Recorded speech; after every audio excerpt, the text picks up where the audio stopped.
Kool TV proudly presents Lewis County Lions baseball as the Kool Sports Network brings you coverage of the Lions live from Vanceburg, Kentucky. Now let's head to the field for the pregame show and Lewis County Lions baseball live on Kool TV.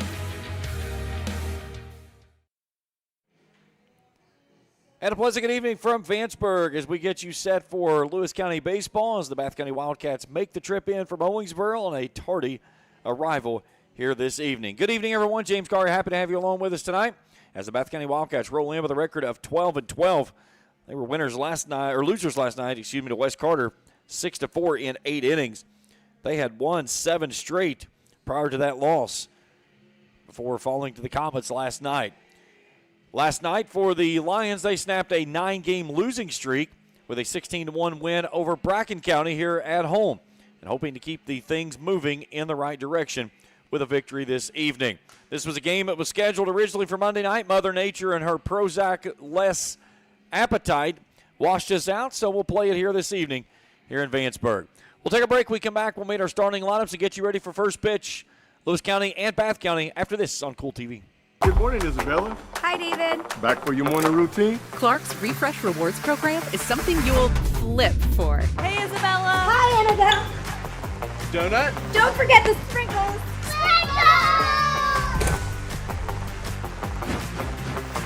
Cream and sugar.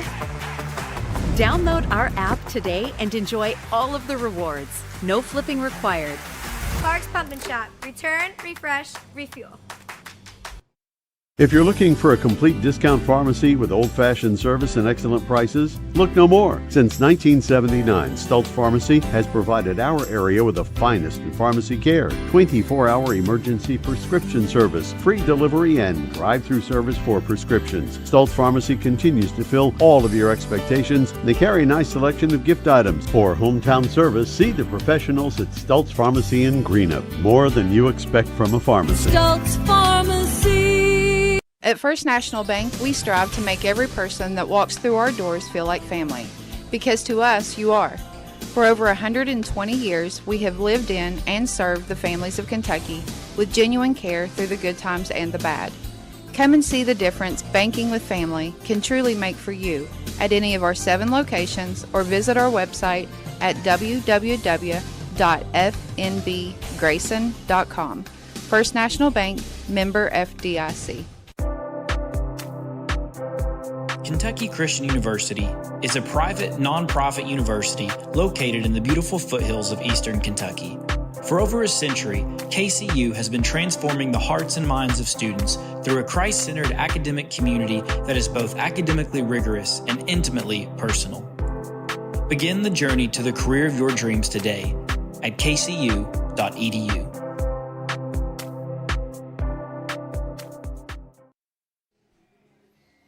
Back here in Vanceburg as we get you set for Bath County and Lewis County here on this Wednesday night. Beautiful skies over top the ballpark. Should be a comfortable evening for this one. Let's take a look at our starting lineups. We'll start first with the Bath County Wildcats under head coach Patrick Armitage. Leading things off in pitching is Preston Rusas. Batting second in left field is Zane McCarty. Batting third at third base is Isaiah Williams. The cleanup hitter is the first baseman Colton Carpenter. Batting fifth and playing right field is Jack Buckler. Batting sixth and catching Cooper Cox. Batting seventh at second base, Memphis Beadle. Batting eighth at shortstop, Mason Dillon. And batting ninth as a designated hitter is Gage Thompson. He'll hit for the center fielder of Montana Brashear. Russos, McCarty, Williams, Carpenter, Buckler, Cox, Beadle, Dillon, and Thompson, the starting 5 for the 12-12 Bath County Wildcats. Now the starting lineup for Seth Wallingford's Lewis County Lions. Leading things off and playing left field is Connor Plank. Batting second tonight in right field is Braden McClone. Batting third at shortstop, Kyron Ferguson. The cleanup hitter is the first baseman, Cam Ferris. Batting fifth and pitching is John Reeder. Batting sixth at third base, Zane Smike. Batting seventh and catching, Parker Jordan. Batting eighth at second base, Hunter Bivens. And batting ninth in center field is Braxton Egbert. Plank, McClone, Ferguson, Ferris, Reeder, Smike, Jordan, Bivens, and Egbert. We'll step out for a break for the national anthem. We'll get first pitch when we return after this on Kool TV. If you can picture yourself in a better job and a better life, there are thousands of openings in Kentucky right now. And with the Work Ready Kentucky Scholarship, you can prepare for many of them tuition-free. Good at Ashland Community and Technical College. This scholarship offers 100% free tuition for classes that can prepare you for a great job in healthcare, advanced manufacturing, and more in as little as 13 weeks. Get started today at workreadykentucky.com. The Greenup County Public Library System is the best. Read the latest bestsellers in large print, regular print, or audio CDs. You can also check out movies or place a hold on a book on our website or call one of the library locations to place a hold. There are community meeting rooms available by reservation at all locations for clubs and organizations. And be sure to check out the Jesse Stewart collection at the Greenup County branch. Check them out on Facebook and Twitter. Primary Plus is celebrating 40 years of its mission of quality, advanced, affordable health care. With over 11 primary care locations throughout the region, Primary Plus believes in our communities and our patients. The Primary Plus name means primary care plus so much more, offering extended services such as women's health, pediatrics, dental, counseling, diabetes management, infusion services, and on-site pharmacy that offers free delivery. Primary Plus believes in connecting health care for you and your family and is always welcoming new patients. Learn more at primaryplus.net. Baseball and softball seasons are here, and Grayson Sporting Goods is your one-stop shop for everything from bats and gloves to helmets and accessories. No matter the age, Grayson Sporting Goods has the size to get your favorite star ready to hit the field. Grayson Sporting Goods also offers a full selection of East and West Carter team gear with custom printing and embroidery available on many items. Stop by Grayson Sporting Goods, located on Main Street in downtown Grayson, proudly serving Carter County and surrounding counties since 1975. Osmond Pharmacy and Grill, located at 89 2nd Street in downtown Vanceburg, Kentucky, offers fast and friendly service with a hometown feel. Check out their specialty items in person or order them online at osmondpharmacy.com.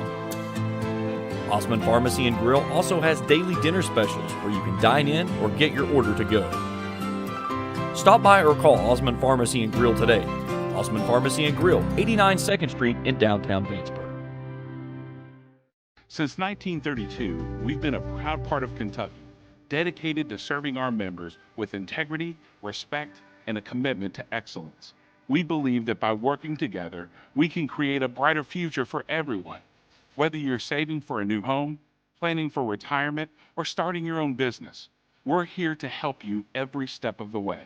So stop wishing and start doing. And let's build a financially successful future together. Thank you for being a part of our journey. I'm Shane Wallingford. I'm President and CEO of JSB Industrial Solutions. JSB Industrial Solutions is a manufacturer of many products. We took a shotgun approach to our business. We take each project individually and break it down into the smallest bits, communicate effectively, and move forward. Our vision is basically to make your problem our successful business. Here at Papa John's, we know our stuff. That's why we hand stuff every Epic Stuffed Crust with a whole lot of flavor. And we always start with our fresh, never frozen dough. We never stop exploring new flavors of stuff into our crust. And just wait until you see what we're cooking up next. The new cheesy calzone Epic Stuffed Crust, hand stuffed with a blend of garlic herb, ricotta, and mozzarella. Because no one stuffs a crust like Papa John's. Back here in Vanceburg as we get you set for Bath County and Lewis County. Russos, McCarty, and Williams, the three that will go for the Lions. Defensively for the Lewis County Lions, left to right, Connor Plank, Braxton Agberg, Bob McGlone, third to first, St. Smythe, Kyron Ferguson, Hunter Bivens, Cam Ferris, Parker Jordan behind the dish, and the right-hander they call him Big John. John Reeders on the bump.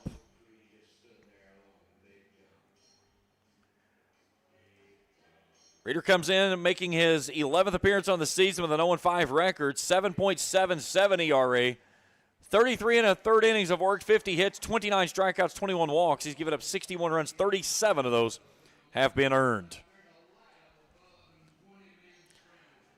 Zach Moore behind the dish. James Powers on the base pass, our umpiring crew for this evening's game.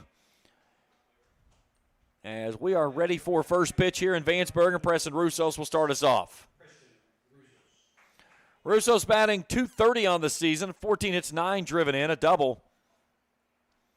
This will be game number 2 of this series that Bath County won the first game 4-3. Here's a rope out to second base. Bivens with a backhand and a throw, and they can't make the play. It's going to be an error on the second baseman on the low throw, and the leadoff man's aboard with the error from the second baseman, and this ball game is underway at 6:36.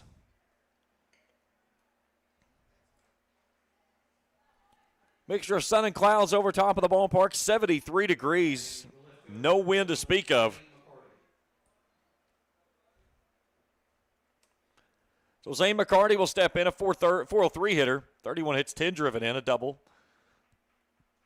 Russo's a small lead over at first base. This one's out towards second base. That one's going to find its way into right field. Hit it where they ain't. That's what Bath County's doing right now. They got 2 guys on to start the first inning.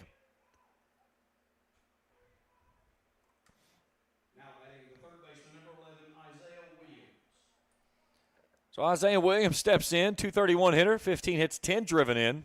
This is the second time that Bath County has gone against Reeder. They played against each other in that first matchup. Reeder went 5 innings, 2 hits, 2 runs, none were earned, struck out 3 and walked 3. There's a chopper toward third, and that one gets past the third baseman into left field. So 2 errors in the inning, and Bath County has something cooking here in the frame. Smite got kind of hung in between trying to catch it or playing off the hop, and he got an ugly hop after he got in front of it, and it goes into left field. So the bases are full, and Colton Carpenter comes in, a 338 hitter, 23 hits, 12 driven in, 4 doubles, 11 walks. Corners in, middle back for the Lions defense. This one's in the dirt for a ball, 1-0.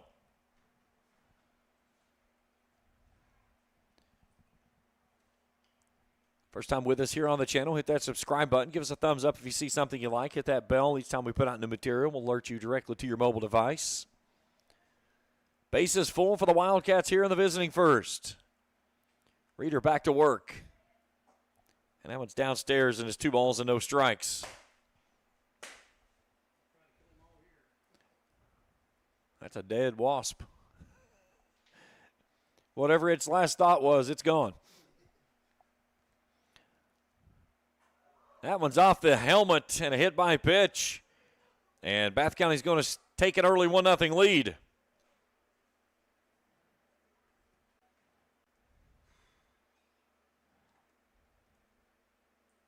Now batting the right fielder, number 25, Jack Butler. So Jack Buckler, the right fielder, climbs in.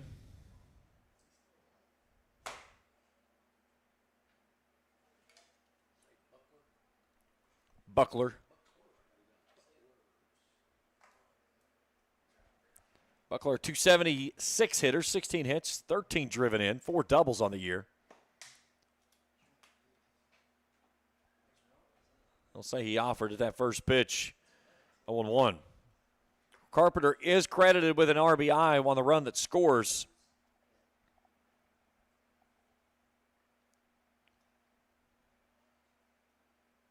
Corners stay in for the Lions.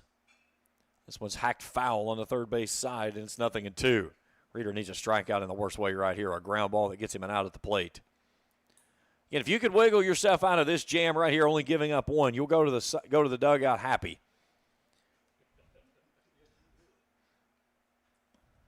This has got crooked number hanging all over top of it. 0-2 pitch slings that one wide. 1-2. Lewis County last night hung 10 on Bracken County, including a towering shot from Kyron Ferguson on a grand slam in his second time through the inning. Here's the 1-2. Cue balled at the plate, and he'll dive foul up the line.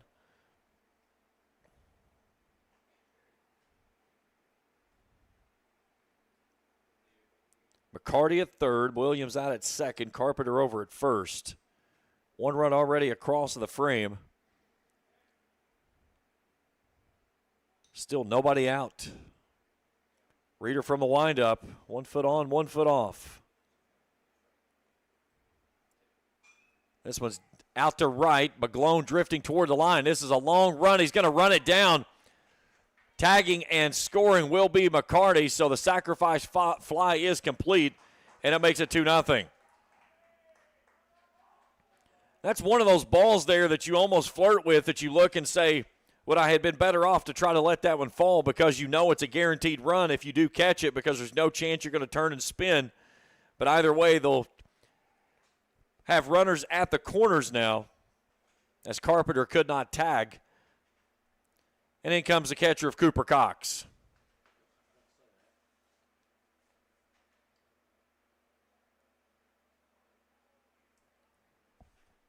Cox, a .220 hitter, 13 hits, 13 driven in.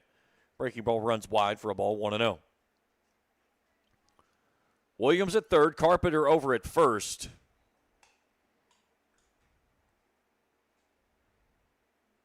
Carpenter not a threat to run. He's only attempted 4 stolen bases on this season. He swiped 3 of those. That one misses low, and the count goes to 2-0. Scores in the bigs. One game currently underway right now. Dodgers roughing up the Marlins 6-0 after getting beat last night down in Miami 5-4. Several games final already. Guardians beat the Nationals today 8-6. Astros over the Brewers 9-1. The Cardinals beat the Pirates 5-0. Giants over the Cubs 3-1. Mariners beat the Athletics 6-5, and it's the Mets over the D-backs 7-1. We'll keep you abreast on the other games coming up later tonight. Here's the 3-0. That's in there, a called strike. 3-1. Quickly coming up on the final week of the regular season. That'll play next week, and then that following Monday we'll have districts that'll play down in Raceland. Long pause from the right-hander, the 3-1. This one's fouled away. They're going to play baseball districts on Monday and Tuesday. They're going to play softball districts on Monday and Wednesday. So they'll have the championship for baseball on Tuesday night, championship for softball on Wednesday night. That's why everybody had an opportunity to go to both games if they wish. Softball, you don't have to worry about pitching regulations, so that opens things up a little bit. There goes the runner, and the pitch misses upstairs for a ball. It's ball 4. And he can't be out. It's ball 4. Yeah, just stay put. He is there. So you were out, but you wasn't. That's where young Parker Jordan's got to understand the playing situation of can't take an opportunity of making that throw, of throwing it into center field. So bases juiced again, 1 down, and the 7th batter of the inning, and the second baseman of Memphis Beetle comes in, a 193 hitter. 11 hits, 9 driven in, 3 doubles.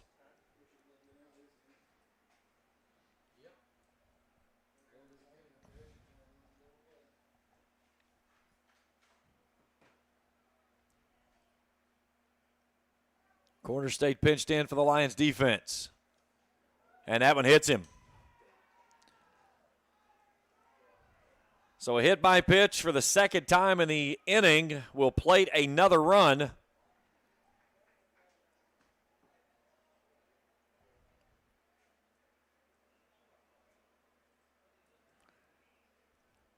And that makes it 3-0.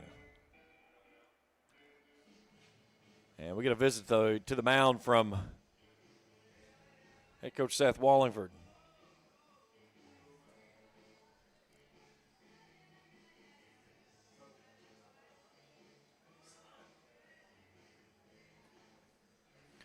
Other games coming up later tonight.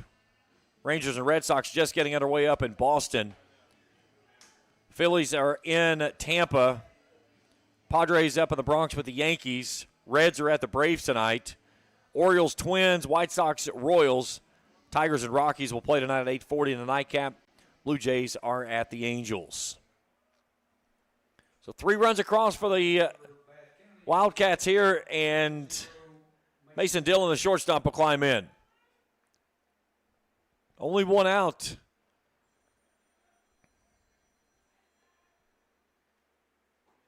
That one comes in there at the belt for a called strike, 0-1. Carpenter at third, Cox at second, Beadle at first.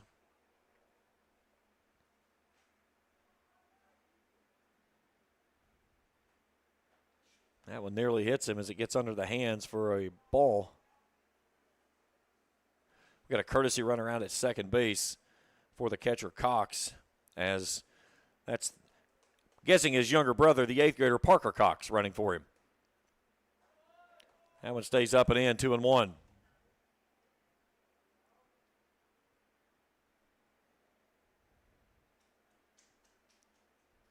Nowhere to put him.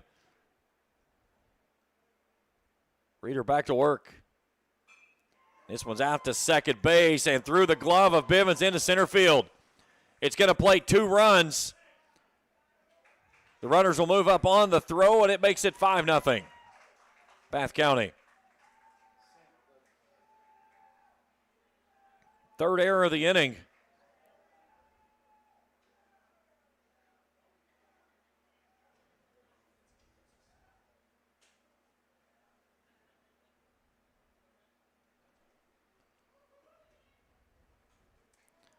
So the 9th batter of the inning, Gage Thomas, comes in, the designated hitter.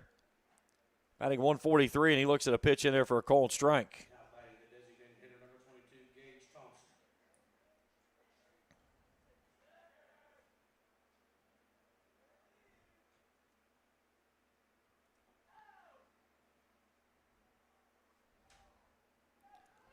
Count evens at a ball and a strike.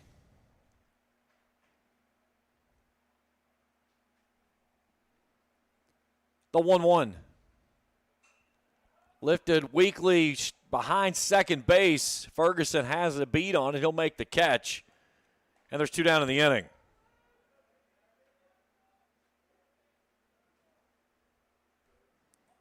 So back to the top of the order we go. And for the second time in the inning, the pitcher, Preston Russos, will step in and try to help his own cause. Already staked a 5-0 lead. He's got 2 in scoring position with 2 down in the inning. Reached on an error by the second baseman and back in the first pitch of the ball game. Lifts this one over toward first. Ferris trying to run it down. He's going to make the catch in front of in front of Bath County's dugout, and will end the inning. But the Wildcats played 5. They leave 2 on. We go to the bottom of inning number 1. 5-0 Bath after this. We return with Lewis County on Kool TV. Hello, everyone. I am Rick Clark. Let me introduce you to Carlisle, Annabelle, and Zach. And as you can tell by these commercials, this family has a lot of fun. We have a great team here at Clark's. And we would love for you to join our family. Whether you're a young person looking for your first job, someone who's looking for extra work, or maybe you're ready to start a career at a growing company, we want to talk to you. To find out more and start the process, go to myclarkspns.com. Clark's Pump and Shop. Return. Refresh. Refuel. If you're looking for a complete discount pharmacy with old-fashioned service and excellent prices, look no more. Since 1979, Stultz Pharmacy has provided our area with the finest in pharmacy care, 24-hour emergency prescription service, free delivery, and drive-through service for prescriptions. Stultz Pharmacy continues to fill all of your expectations. They carry a nice selection of gift items. For hometown service, see the professionals at Stultz Pharmacy in Greenup. More than you expect from a pharmacy. Stultz Pharmacy. 5-0 Wildcats as Lewis County will take their first hacks at the plate. Plank, Egbert, and Ferguson, the 3 that'll go in this inning. Let's take a look at the defense for Patrick Armitage, Bath County Wildcats. Zay McCarty, Montana Brashear, and Jack Buckler. Left to right, third to first, Isaiah William, Mason Dillon, Memphis Beadle, and Colton Carpenter. Cooper Cox behind the dish.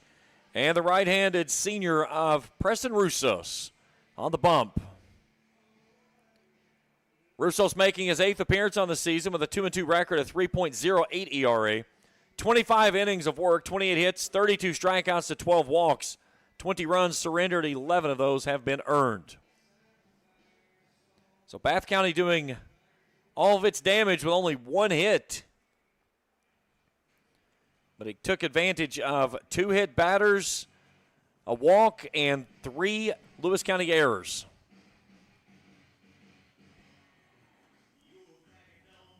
So Connor Plank will start us off, batting .286 on the season.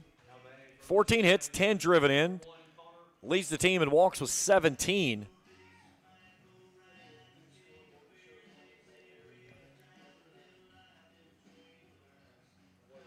He started the ball game off last night with a ball that I ruled as an error. Lewis County ruled it as a triple. Either way, he was standing on third at the end of the play.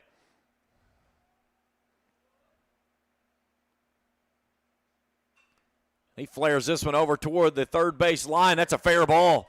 Just dumps it down the line in between the grass, and then they throw the ball away. This one's on the way over the right field corner, and he's going to come all the way around, and Plank's going to be standing in the same position he was last night. He's standing at third to start his first at-bat of the ball game.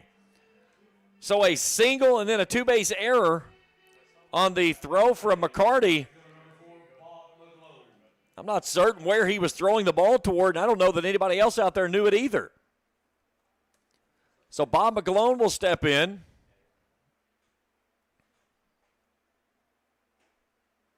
He hacks at the first pitch and comes up empty.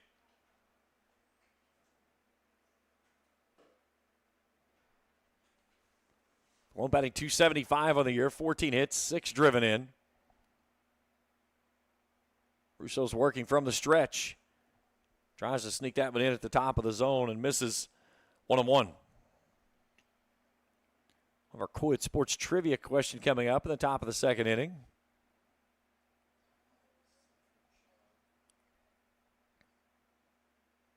One downstairs, 2 balls and a strike to the right fielder, Bob McGlone.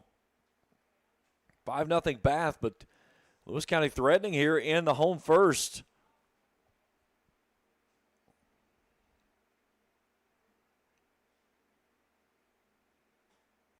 Three balls and a strike. That's the thing with Russos. He not wild by any means with his numbers. Has only walked 12 batters all season. 3-1. This one's rocketed out into the gap in left center field. That one's on the way to the fence. Bob's on his horse. He's going to motor out to second base, and he'll slide in safely with a RBI double, and Lewis County's on the board. It's 5-1. Batted in the 9-hole last night. They move him up into the 2-hole tonight, and it turns out to be a good move. So now Kyron Ferguson will come in. He's been tearing the cover off the ball. He got a new nickname last night, Little League. We called him T-Bone Little League. I talked to him before the game. He said his mom was rolling last night when I was giving him a hard time. He was on first base. Ferris smacked one off the facing the wall and got a single out of it because Ferguson was standing out trying to get to second base. And I talked to him before the game, and he said, I swear to God, he said, I thought that ball was like 30 feet foul.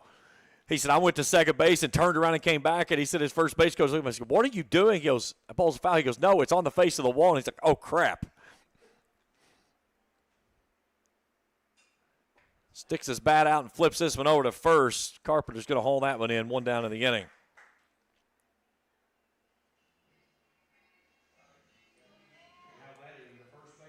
So it brings in the first baseman, Cam Ferris.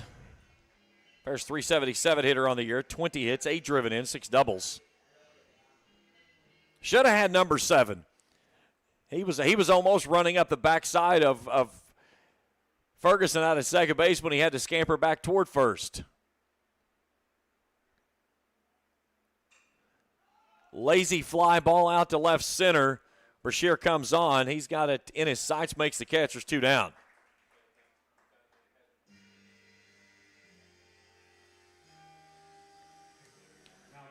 So 2 down, and John Reeder comes on.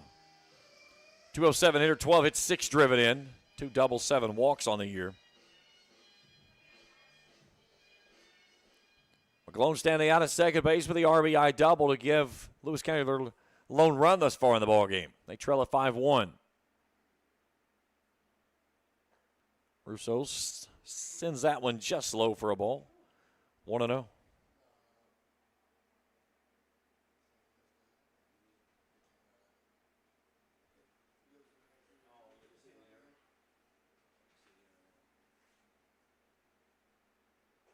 That one's at the knees for a called strike, 1-1.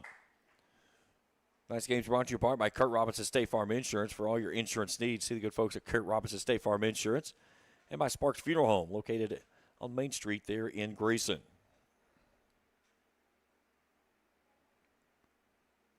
Breaking ball spikes in the dirt and gets past the catcher. McGlone will move up to third on the wild pitch. And Lewis County's second run of the ballgame, 90 feet away from home plate. This is where you've got to really clutch up and find a way to get that run in. And you can't get them all five back at once, but you can get them one at a time, and that's what Lewis County has to do here. You cannot leave a runner at third base trailing 4 runs in the first inning.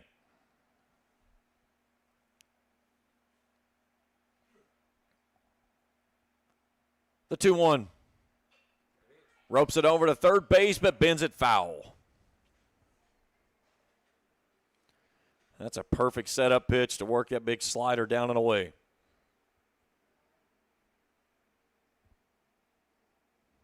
Let's see if we can look in at the trash cans. Cox looking over toward the dugout, waiting for the signal. And he hangs the numbers down, and let's see what we get here. There's the slider. 3 balls and 2 strikes.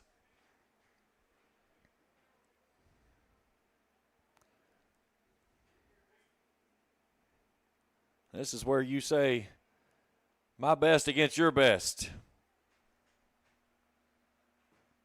3-2, here it comes. And he rockets this one into the gap and a base hit. Reeder turns it around and picks up a 2-out RBI single, makes it 5-2.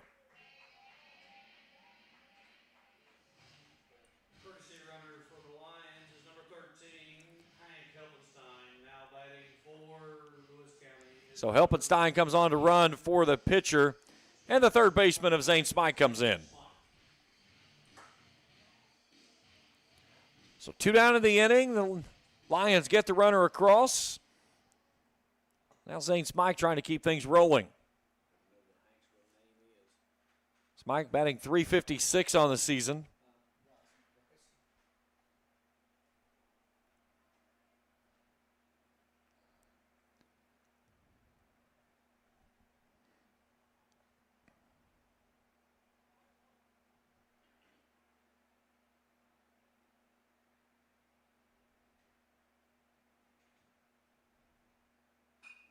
Hard hit ball back up the middle and into center field, a base hit. So the Lions turn that one right back around, back-to-back singles. And they've got something cooking here in the home first. So it brings in the catcher, Parker Jordan. Jordan batting .194 on the season.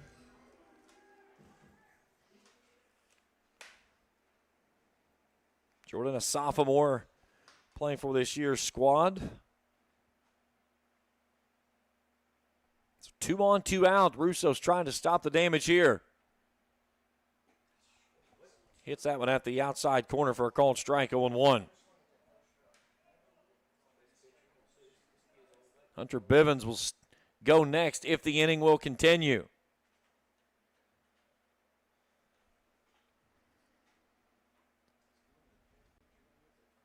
The 0-1. Out to right, well hit. Buckler turning back. That was over top of his head and out toward right field. It's going to get 1 run home. Smike's going to go first to third. It's a 2-out RBI single for the catcher, and it's 5-3.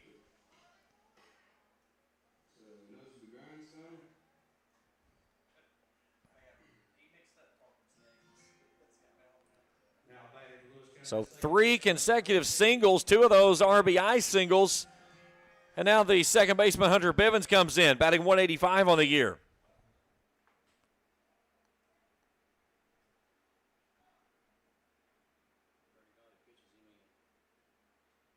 That one gets past the catcher into the backstop, and that's going to move everybody up. And all of a sudden, Lewis County down 5 in the inning. They're down 1. It's 5-4 on the wild pitch.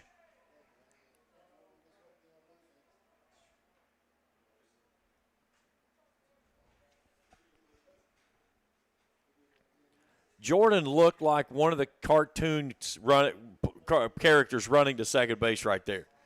His feet were moving 1,000 miles an hour, and he went about just a little bit above a tortoise. Not a lot of base running experience there. No. Well, as the catcher, usually you're getting a pinch runner or a courtesy runner, so you don't get a lot of opportunity to go out there and show the wheels off. It showed right there. He's if he needs something to work on, let's work on some base running techniques. 2-0, slow roller out to short. Dillon gets around it. He's going to get rid of it quickly and just does. Bivens went to the back of the bag. If he went to the front of the bag, I think they had him. But the Lions get 4 back, 5-4 after 1. Back to Vanceburg for more after this on Kool TV. Here at Kentucky Christian University, we believe that nursing saves lives. Nursing is more than a career, it's a calling. KCU has a reputation for producing exemplary graduates who excel both clinically and professionally. With options for both in-person and online studies, KCU is ready to help you begin the career of your dreams today. Find out more at kcu.edu. At First National Bank, we strive to make every person that walks through our doors feel like family. Because to us, you are. For over 120 years, we have lived in and served the families of Kentucky with genuine care through the good times and the bad. Come and see the difference banking with family can truly make for you at any of our 7 locations or visit our website at www.fnbgrayson.com. First National Bank, member FDIC. We go to the top of inning number 2, 5-4 Bath County. Russos, McCarty, and no, that's not right. Should be McCarty, Williams, and Carpenter. That one did not update. We'll have to work on that in just a second. Let's go ahead and fix that real quick while we got an opportunity here. We'll get the trivia question here in a minute.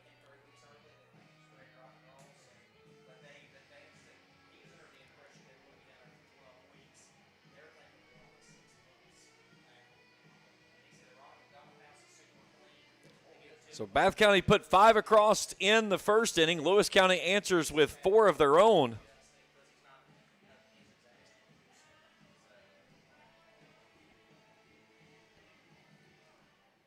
So after sending 10 batters to the inning, or to the plate in the first inning, now let's see what Bath County can do after Lewis County answers back with 4.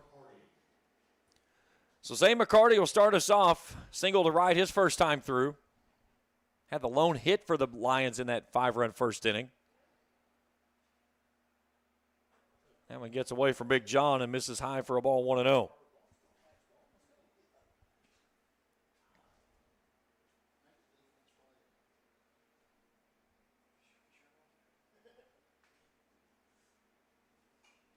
Lifted skyward over toward first. Ferris in a hurry.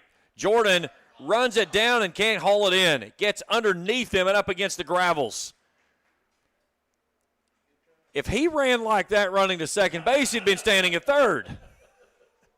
That's a heck of an effort by that young man. Ferris ran 40 feet. Jordan ran about 75 feet in the same time. Man, he was hustling up that line over in the first base dugout. So count evens at 1-1 to McCarty. Breaking ball, this time Ferris giving it a look, and almost in the same exact spot, but it gets up against the fence. And the count goes to 1-2.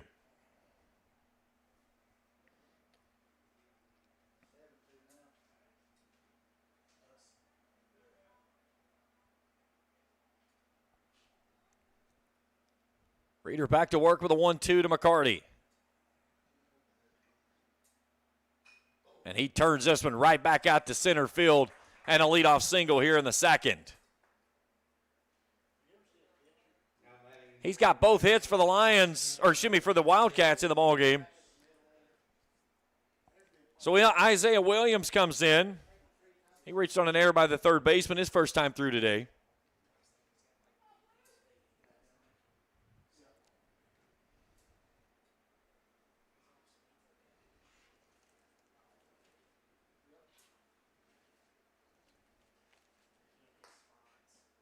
Runs that one up and in for a ball.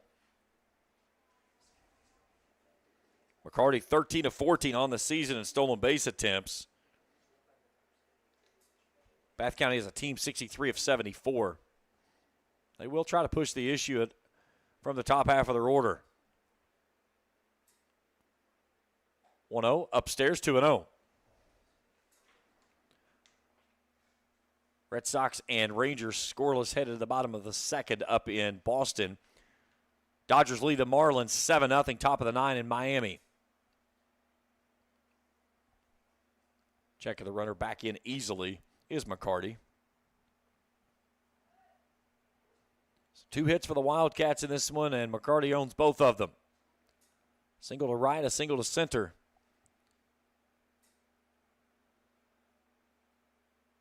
The long pause from Reeder. And slings that one down and away, and it's 3-0. That was the biggest bugaboo that Stevenson got himself into trouble late in the ballgame last night, was hit batters and walks. He threw a no-hitter, hit 3 batters.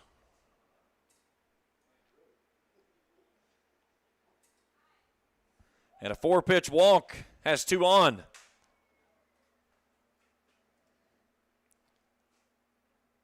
So the second free pass, the 4th batter that's gotten on with a walk or a hit by pitch for Bath County, and now Colton Carpenter comes in. He was hit by a pitch and played at a run. Patrick Armitage has a quick word with him at the plate before he climbs in.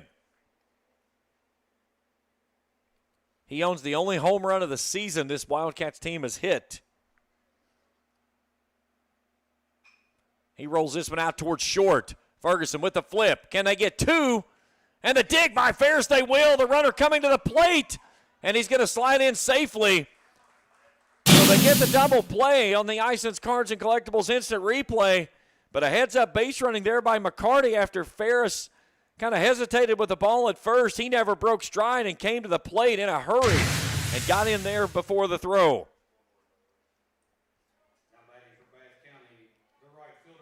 But that's one of those deals you'll trade 2 for the run.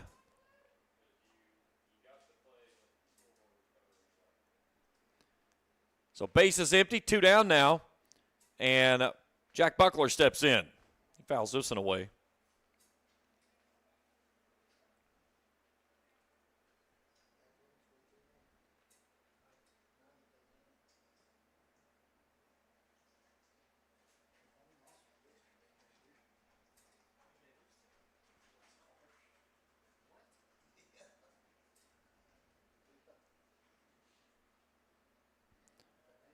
One ball, 1 strike. 6-4 Lions trailing now here in the second. 1-1 runs up and in, nearly gets him.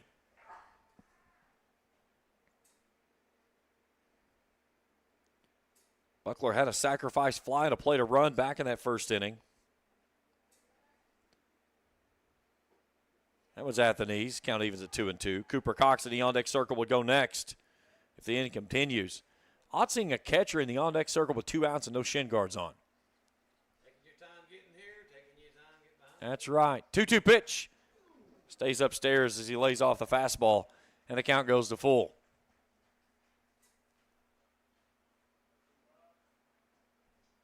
So Buckler settles back in. Reeder with a payoff pitch. Here it comes. It's chopped out towards short.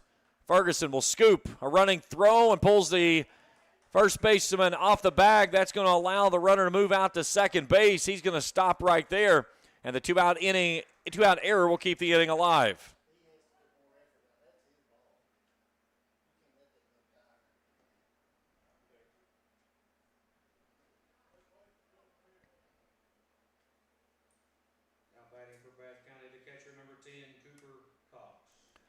So the catcher, Cooper Cox, steps in.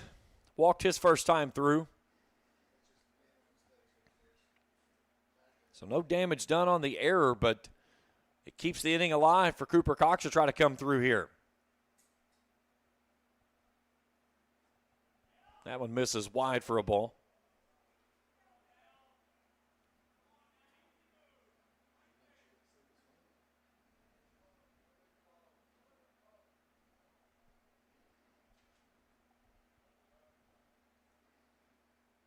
The 1-0 sends this one foul as he was very tardy on that one. That one's up in the weeds. Chris wouldn't find that one. That one's gone. Oh, you're right, he would. He would try. You put air tags in all the balls and then give him a tracker and let him go find them. He'd look like a beagle on a trail, man. He would just be locked in and, gone. I would love that kid. He's got more energy than anybody I've ever seen. Man, he was bebopping around last night. They won the game. He was on cloud 9. Great young man up here in Vanceburg. 1-1 misses wide, 2-1. I'll promise you there's not another person up here that wears that Lewis County across the chest with any more pride than what he does.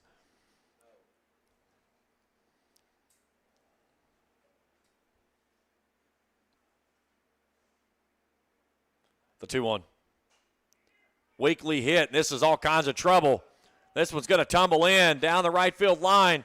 Coming around and score is going to be Buckler, and that's going to make it 7-4. It was trouble off the bat as it got into the Bermuda Triangle over there on that right field line. And Cox is going to pick out a 2-out RBI and make it 7-4. His younger brother, I'm assuming his younger brother, Parker Cox, is coming on. He is an 8th grader. Parker Cox. So the inning continues for Memphis Beetle, who was hit by a pitch his first time through. That plated a run. So 5 runs in the first, 2 here in the second for the Wildcats, and now lead at 7-4.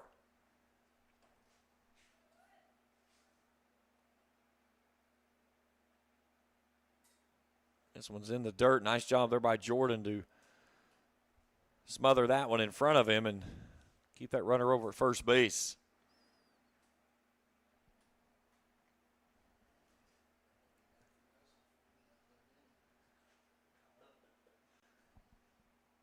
Reeder's labored. This will be number 47 when he throws this pitch, his 21st in the frame.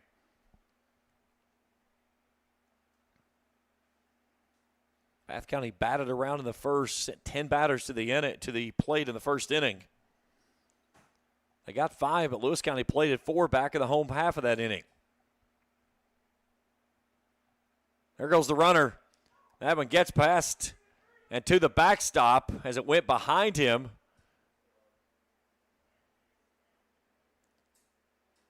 So Cox is going to get second base on the wild pitch.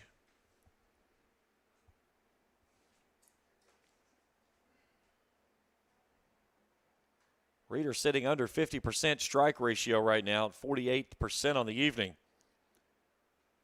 Needs to find something here to try to get himself out of this jam here in the second. 2-0's up and in, ball 3.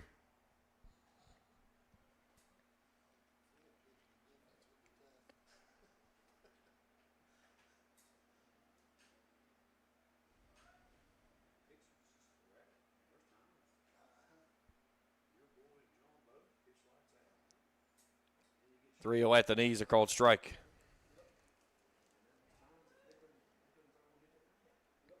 Lewis County on the road tomorrow. They go to Paintsville. They'll close the regular season out with a trip to Ashland and Fairview at the park on Monday. Mason County at home on Tuesday. And then Estill County at home on Friday. So Beetle earns his second free pass of the ballgame, this time a walk. And Mason Dillon steps in. He's 0 for 1. Picked up 2 RBIs, though, after reaching on the error by the second baseman. So 2 on, 2 out, 7-4 Wildcats. Here the visiting second.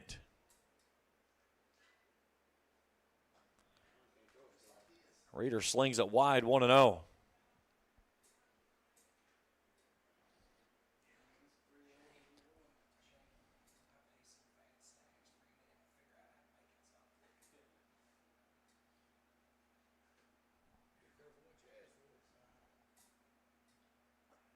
That's low for a ball. It's 2 balls and no strikes.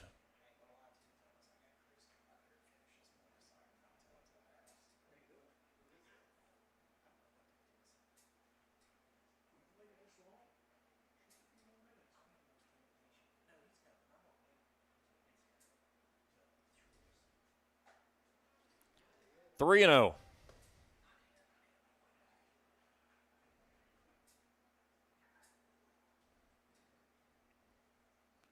Reeder's last outing came back on the 28th of April, losing to Russell. He went 2 2/3 innings, 5 hits, 9 runs, 5 earned, struck out 6, walked 4 in that game. Dylan hacking at a 3-0 count, fouls it into the mitt, 3-1.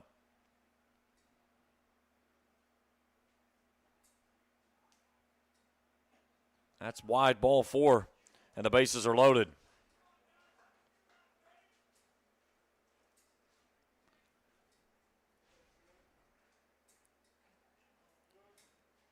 So Reeder's 4th walk of the ball game. And the designated hitter of Gage Thompson steps in. He flew out behind second base to Ferguson. Needs a ground ball to get out of this one in a hurry. Shows bunt and bunts this one over top of the third base dugout as that one was up at the face.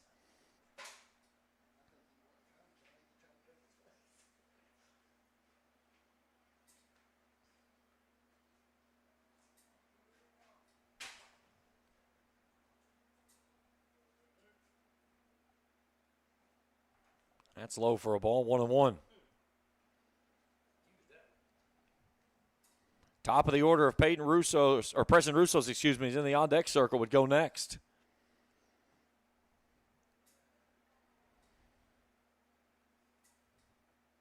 One up the middle.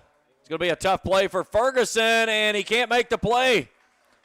He tried to get the bag and field the ball, and he couldn't do both at the same time. It's going to be a fielder's choice, and it's 8-4 Bath County here in the second. It was slow rolled, and Ferguson was trying to get to the bag and collect the ball with the meat hand, and unfortunately it kicked off of his fingertip when he went to try to make the play. So Preston Russo steps in. Hits this one to third. Smike will step on the bag, and that'll end the inning. But the Wildcats get 3 back. They lead at 8-4 as we go to the bottom of inning number 2 when we return after this on Kool TV. If you can picture yourself in a better job and a better life, there are thousands of openings in Kentucky right now. And with the Work Ready Kentucky Scholarship, you can prepare for many of them tuition-free. Go to Ashland Community and Technical College.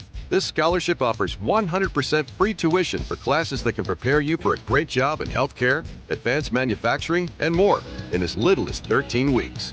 Get started today at workreadykentucky.com. The Greenup County Public Library System is the best.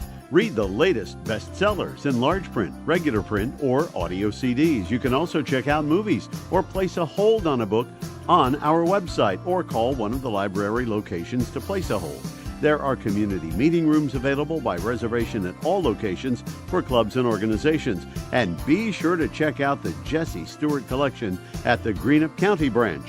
Check them out on Facebook and Twitter.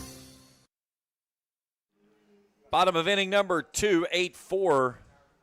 Bath County in front. Egbert, Plank, and McGlone. A 3-2 up this inning for the home Lions. Let's take a look at our Kool Sports trivia question tonight. So on this date in Major League Baseball history back in 1997, this team would score the most runs in an inning in Major League Baseball history. Who was it? A, the Red Sox, B, the Expos, C, the Yankees, D, the Dodgers. You can text me at 606-571-7281. We'll check the answer in the top of the 5th inning. Today in 1997, this team scored the most runs in history in a single inning. A, Red Sox, B, Expos, C, Yankees, D, Dodgers. 606-571-7281. And we'll check it in the top of the 5th. So 9 at the top do it this inning for the Lions. Braxton Egbert will start us off, a 243 hitter. 9 hits, 8 driven in with 4 doubles.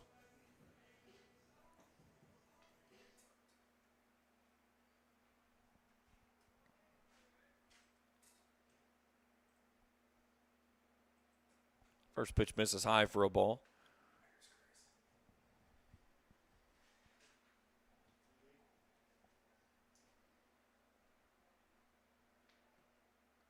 The 1-0. 2 balls and no strikes.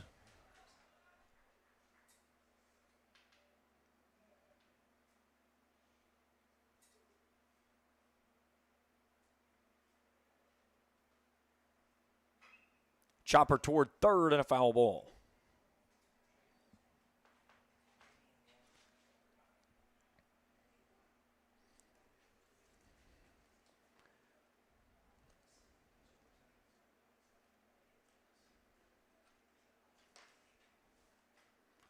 Two one.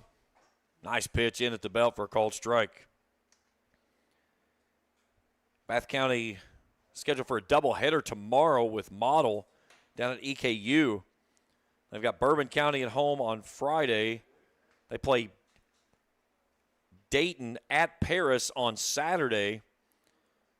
They'll make the trip to Raceland on Monday. The question is he's saying he got hit. Zach Moore is saying no, and he's going to bring his counterpart together to see if he had anything here.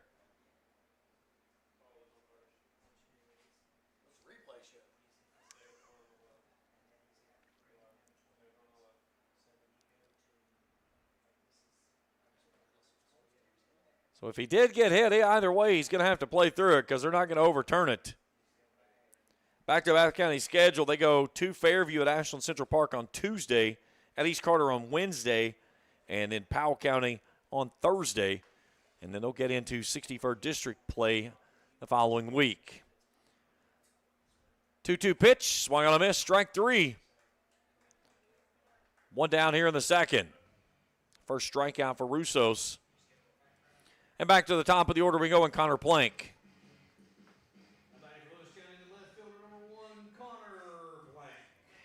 Plank singled and then moved to third on a two-base error on a throwing error from the left fielder. And came around to score the first run of the ball game for the Lions. This one's inside at the knees, 1-0. Rangers have taken a 1-0 lead over the Red Sox. Reds lead the Braves 2-0.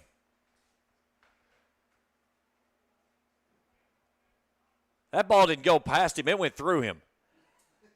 I don't know how that ball, he just went completely matrix to miss that ball from hitting him. Holy moly, how did that ball not hit him? 2-0. And now time requested at the plate. Reds with Hunter Green on the bump tonight. You spot that cat 2-3 runs, that's usually enough. The big thing is that can you take care of enough to keep him in the ballgame long enough to not give it to the bullpen and let him blow it? He's got to be painful being a Reds fan. I'm a Red Sox fan, so I feel you. Oh, God. They make medicine for that. 2-1 breaking ball gets away, 3-1.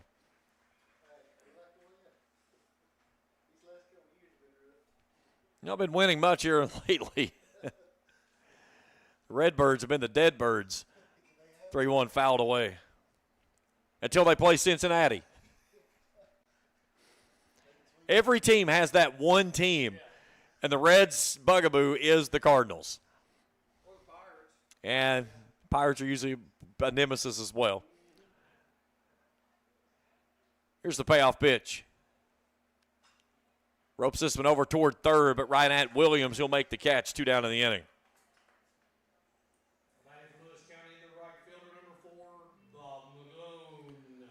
So Bob McGlone will step in. Smacked an RBI double off the facing of the fence out in left center, his first time through today.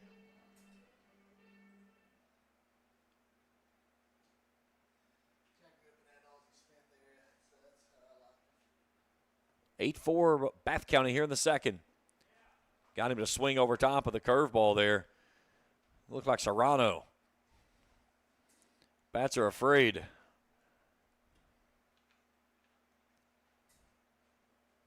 See if Russo goes back to it again. He does, and this one's going to drift out of play over on the first base side. And a quick count goes quickly to 0-2. That's a good adjustment there by McGlone after kind of getting fooled on the curveball on the first pitch.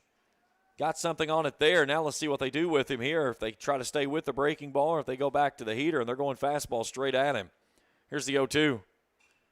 It's fouled away.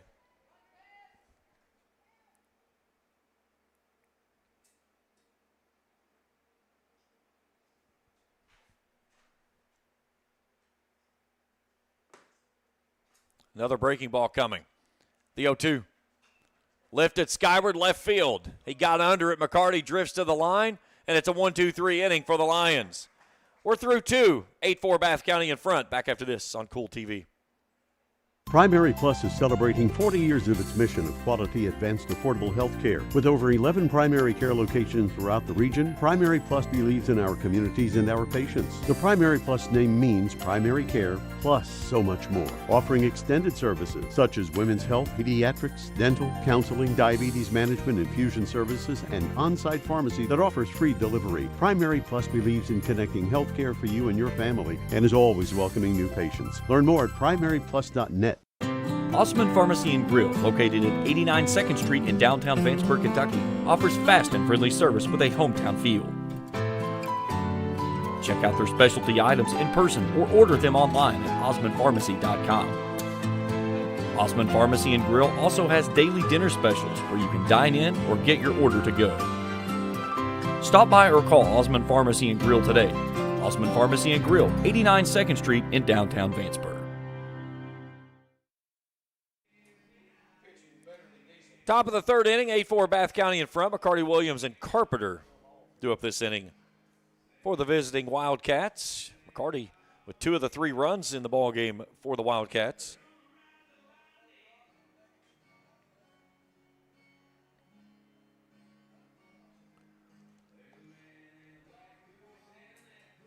Hit us up on the trivia question if you've got a guess. We'll check it here in just a little bit again.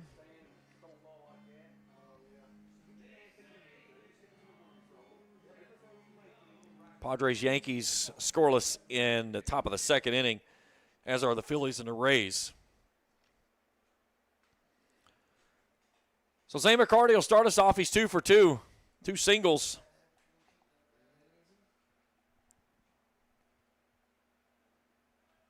I'll say he offered as he tried to hold things up. 0-1.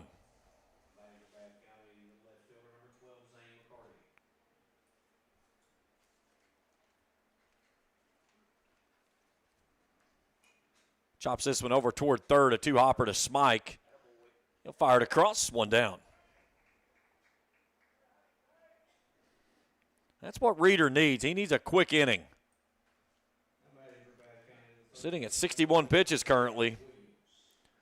So Isaiah Williams comes in, reached on an error and walked. Williams last night went 0 for 4 in that 6-4 loss to Wes Carter in 8 innings.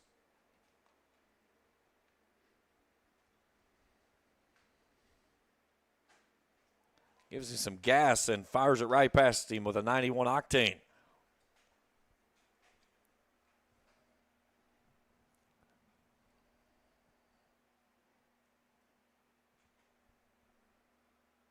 Oh, 1 gets wide. 1-1. 8-4 in the third inning. Bath County with 5 in the first, 3 more in the second.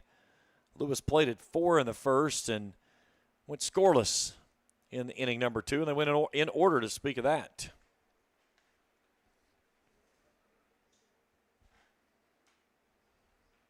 This game originally set to play back on Monday night. Mother Nature took that one away, so we moved to 2 this evening. This one's well hit, but right at the center fielder, Egbert. He drifts under it, 2 down.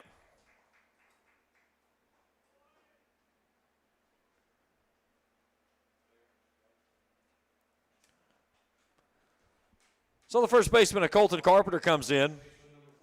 0 for 1, grounded into a double play his last time through. Was hit by a pitch. He picked up an RBI in the process of doing that, though. That one dives in there for a called strike.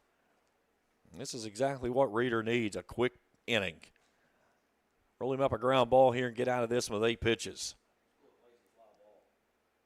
0-1, fouled away. Put something in the air, it's a little easier to deal with. Ground balls have not been good tonight. Yeah. Here's the 0-2. Chopper out toward Ferguson. On the hop, he'll settle and throw, and it's a 1-2-3 inning for the Lions as Bath County goes in order here in the third. 8-4 as we go to the bottom of inning number 3. Back after this on Kool TV.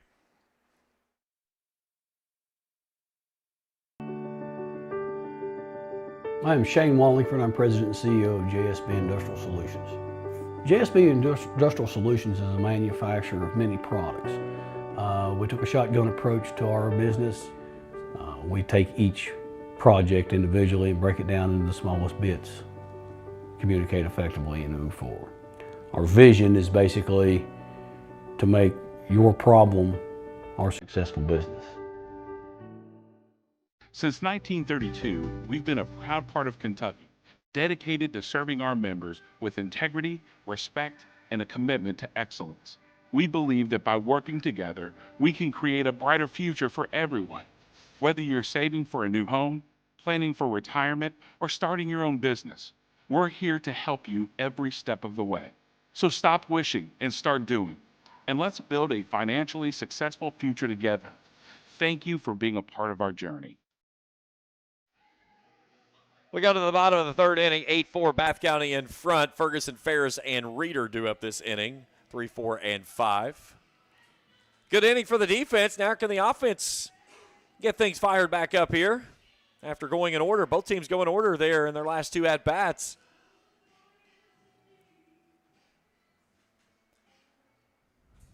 Let's take a look at our trivia question again as we got a moment here. 1997 on this date. This team scored the most runs in an inning in Major League Baseball history. Who was it? A, the Red Sox, B, the Expos, C, the Yankees, D, the Dodgers. 606-571-7281. That's where you can text in your answer. We'll check the answer in the top of the 5th inning. So Kyron Ferguson, a lazy fly ball to first, his first time through tonight. He's 0 for 1.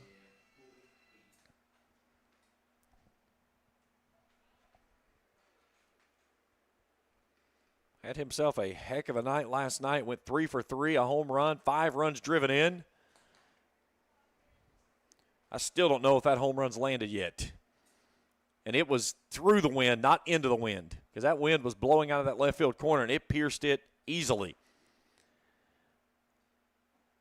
Hacks at that one and comes up empty as the count evens at 1-1. His 4th home run of the season last night. Lions put up 10 runs against Brackett County in that first inning. Went on to win 16-1-4. Slider down and away 2-1.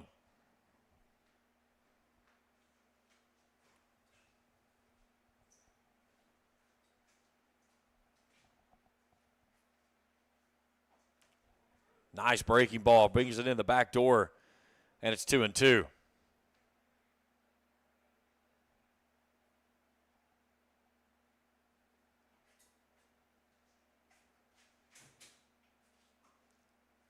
If he catches it, he probably gets strike 3, but it squirts out of the glove, and he doesn't get a chance to frame it to give home plate umpire Zach Moore a good look at it, so the count goes to full.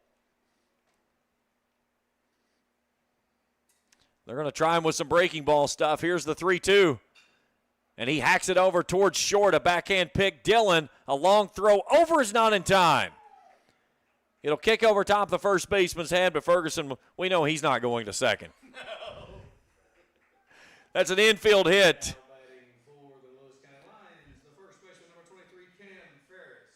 So Ferguson picks up his first hit of the ball game, and Cam Ferris steps in. Ferris flew out to center. His first time up.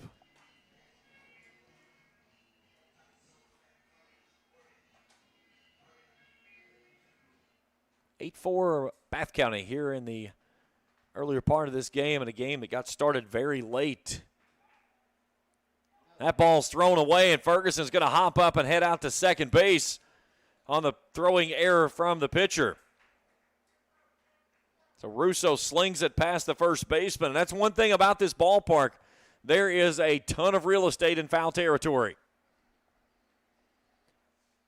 You get a ball rattling up against the fence, you've got an opportunity to take two bases if you get a good runner on the base paths. So now Ferris with an opportunity to turn things around and cut into this 4-run deficit. He looks at a breaking ball that's in there for a called strike, 0-1. Ferris last night went 2 for 2 on an RBI.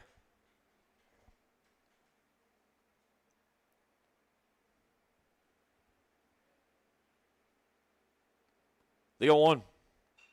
Chopped toward the third base side and a foul ball, and Coach Wallingford with a bare hand and a snag out toward Russos. Now, the question is right now, which one's he complaining about the most, his back or his hand?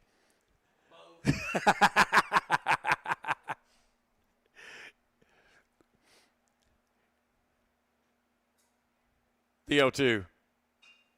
Slaps this one out towards short. Dillon gets around it. Bobbles it a little bit and still gets it away.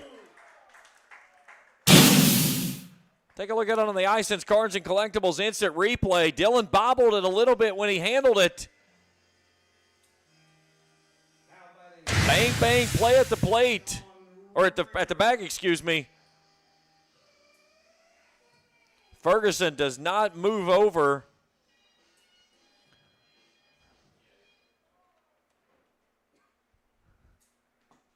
So to bring in John Reeder, who's 1 for 1, drove in a run.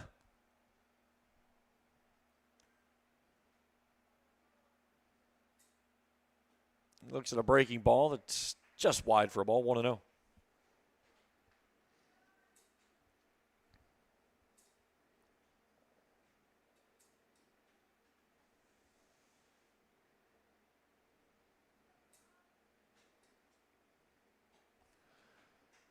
Two balls and no strikes.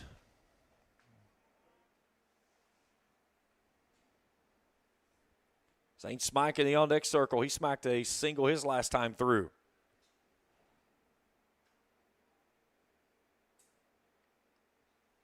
The 2-0.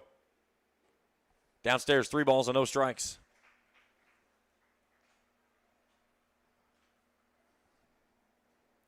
Gentlemen, we've played an inning or 2 innings and a third in an hour 4.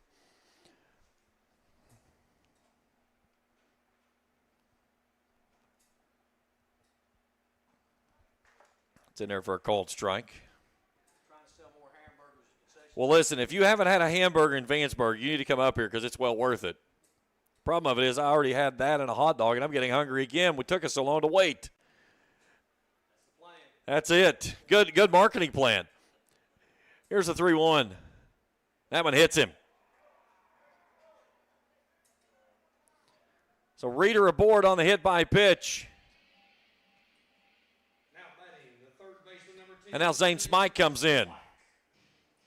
Smike laced one right back up the middle. His first time through. Helpenstein will come on to run for the pitcher.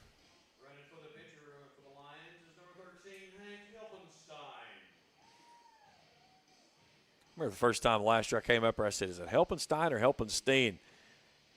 There were some mixed results. That's right.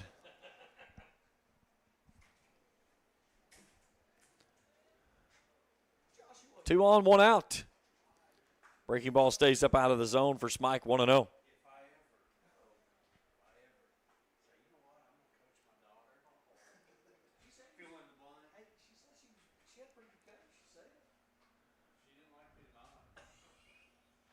The 1-0.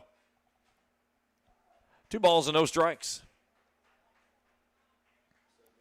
Lions down 4 here in the frame, but trying to do some magic after getting 2 runners aboard, and Smike's ahead now 2-0 on Russos.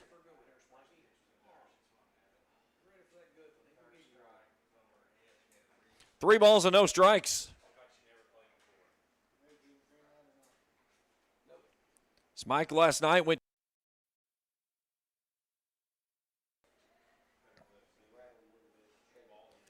Russo's one pitch away from loading the bases. 3-0 pitch misses inside, and it's a 4-pitch walk. And Smike is on board. And here comes Patrick Armitage out of the dugout. Russo sitting at 54 pitches. So the bases are full of Lions. Ferguson at third, Helpenstein out at second. Smike now at first. And Parker Jordan coming in, who singled his last time through.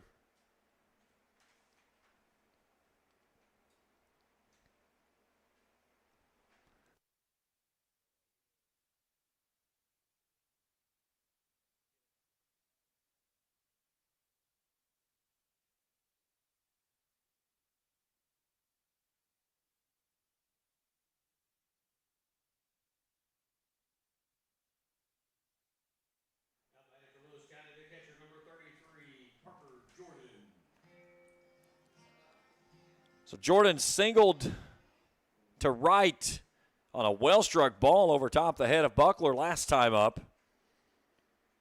Russos will work from the windup. And dots that one on the outside corner for a cold strike.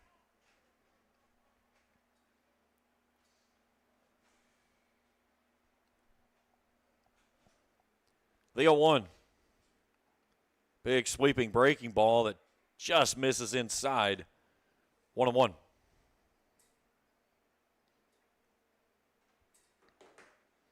Russo's from the windup, the 1-1. Slider down and away, 2 balls and a strike. This is a hitter where you have to be in account looking for something you can turn around.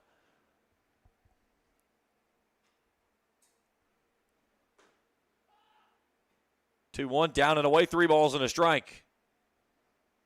That's the old what they call the T pitch. You got to put it on a T right here, what you're looking for.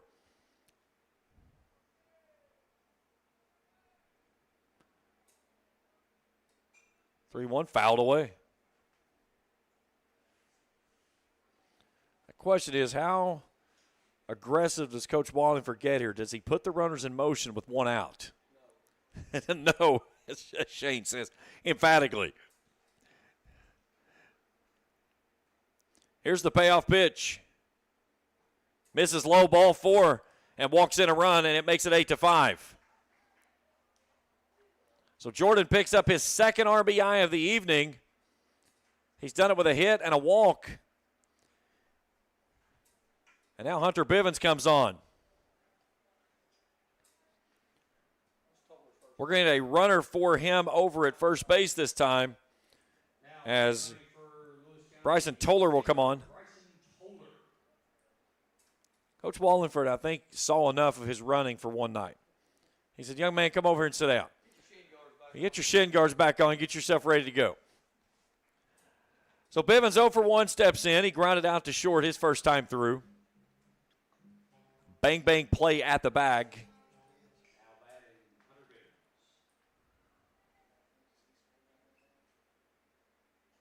That one's up and in, gets to the backstop past the catcher. That's going to plate the 6th run of the ball game, and the lead is down to 2.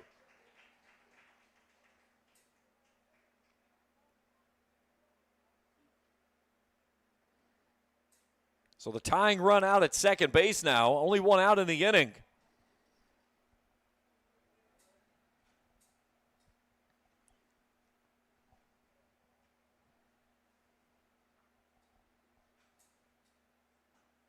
Spots that one to the outside corner, 1-1.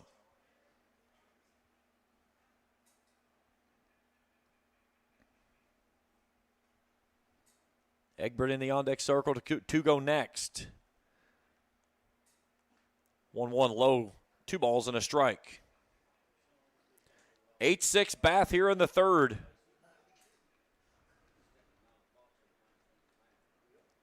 Lewis trying to keep this one in reach. And Bivens 1 pitch away from earning a walk in what would be the 3rd free pass of the ballgame given up by Russos. He's also hit a batter. 3-1 pitch. This one's in the gap, and that one's down for a base hit. Toller's out there looking at it. I don't know what he was looking for. That one's up against the facing of the fence. It's going to be an RBI or 2 RBI double from Hunter Bivens, and we're even at 8.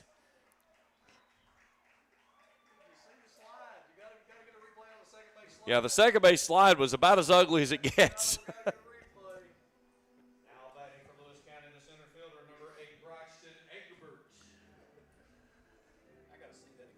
Oh, I don't know that we got the slide. I don't know that replay would want to keep that. Yeah, that was another guy that you see that doesn't run a lot. So Braxton Egbert's in. He's 0 for 1. Go-ahead run now out at second base for the Lions.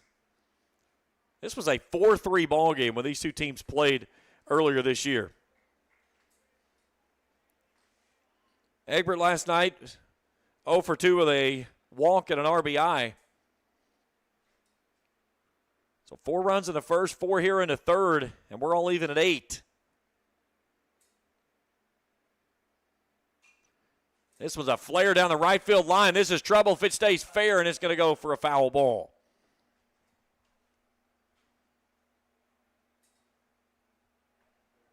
Phillies have taken a 1-0 lead over the Rays. That game in the top of the third inning.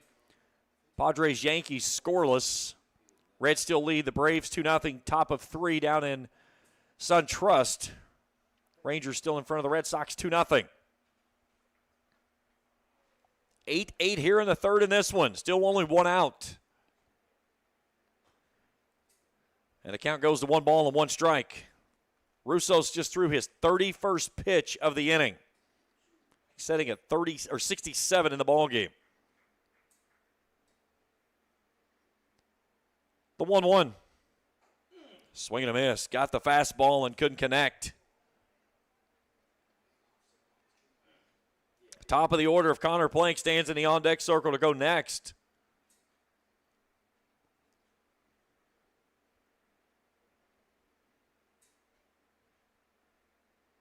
The 1-2.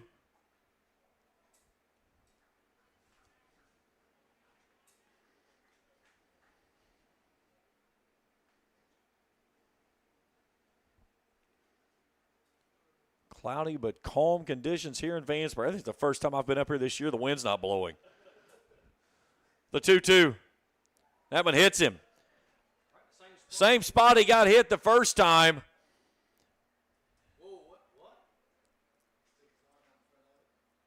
And are they going to bring him back? They're going to say he stuck his arm out.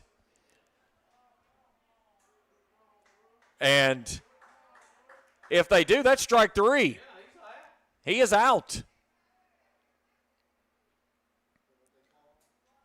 They're going to go out and have a conversation on this. If they call him that he stuck his arm, that's what Patrick Armitage came out to say, and that's what they're going to do. That's a strikeout.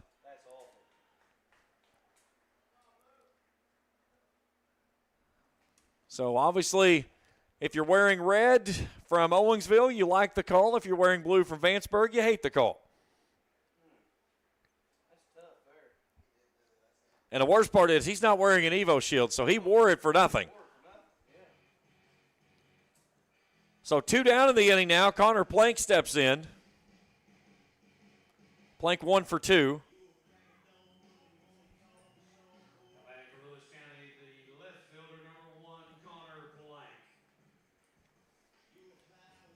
Plank a single and a line out. Go-ahead run stands out at second base in Hunter Bivens, who delivered a 2 RBI double to even this game at 8.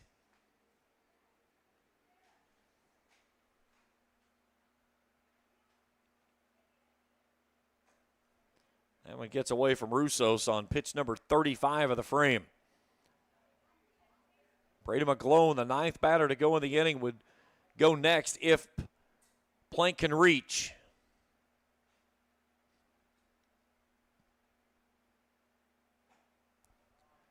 Trying to hack that one out into the licking. 1-1. It's the McCovey Cove of Vanceburg, the Licking River, out beyond the right field line. Salt Lick, okay.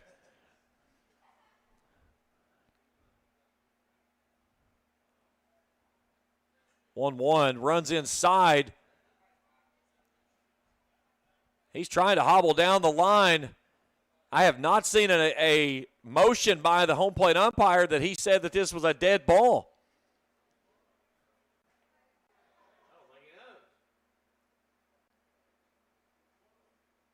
They're going to say he offered at the pitch.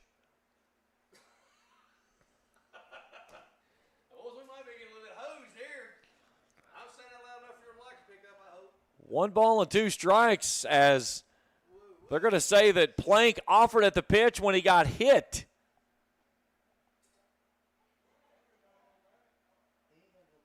No, no, he does not have to go back. It is not a dead ball.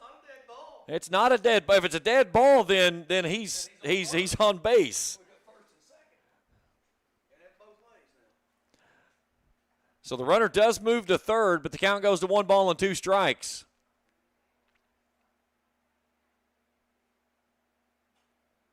The weakly hit ball at the plate. Russos will run underneath it, and that'll end the inning. But the Lions get back 4. We're even at 8 as we go to the 4th. We'll return after this on Kool TV. Baseball and softball seasons are here, and Grayson Sporting Goods is your one-stop shop for everything from bats and gloves to helmets and accessories. No matter the age, Grayson Sporting Goods has the size to get your favorite star ready to hit the field. Grayson Sporting Goods also offers a full selection of East and West Carter team gear with custom printing and embroidery available on many items. Stop by Grayson Sporting Goods, located on Main Street in downtown Grayson, proudly serving Carter County and surrounding counties since 1975. Here at Papa John's, we know our stuff. That's why we hand stuff every Epic Stuffed Crust with a whole lot of flavor. And we always start with our fresh, never frozen dough. We never stop exploring new flavors of stuff into our crust. And just wait until you see what we're cooking up next. The new cheesy calzone epic stuffed crust, hand stuffed with a blend of garlic herb ricotta and mozzarella. Because no one stuffs a crust like Papa John's. Hello, everyone. I am Rick Clark. Let me introduce you to Carlisle, Annabelle, and Zach.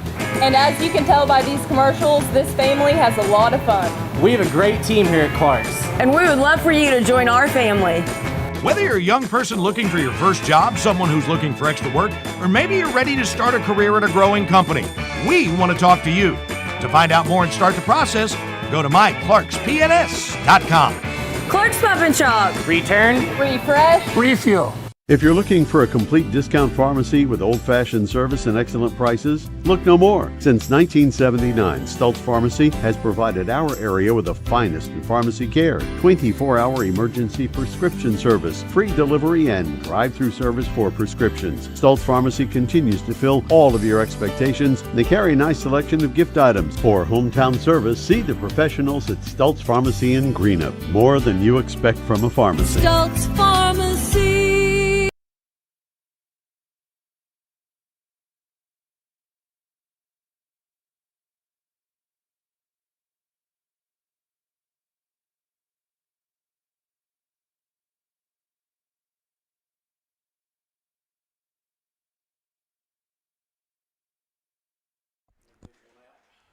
So one down here in the top of the 4th inning on a fly ball from Buckler to left, as Egbert will actually run that one down.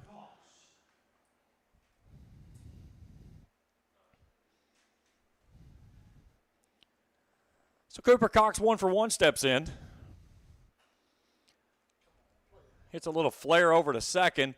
Bivens will field and throw, 2 down. Not bad, 2 pitches, 2 outs.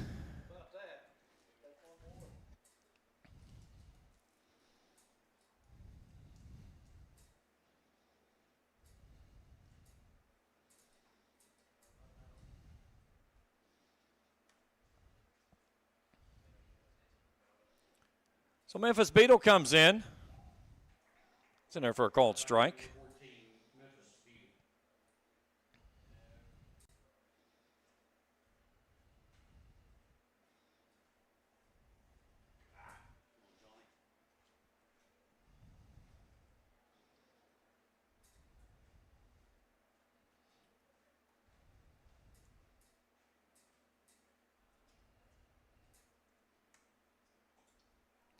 Two and one.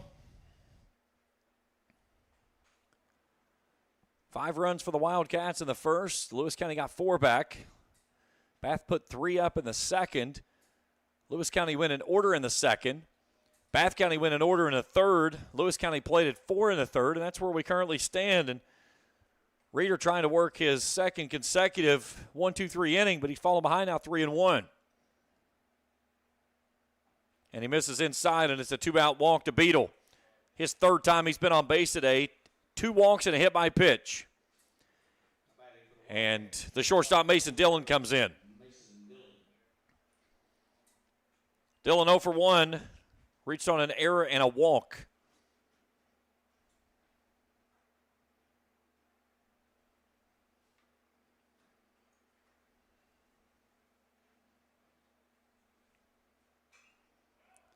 Lazy ball out to right. McGlone coming on. That one's going to fall in for a 2-out single.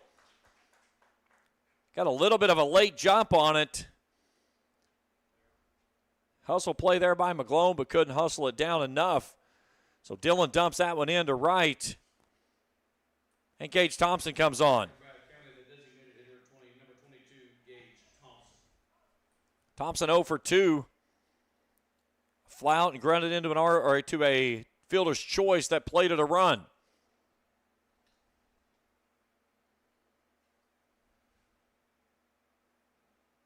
That was in the dirt. Nice job by Jordan to keep that one in front of him.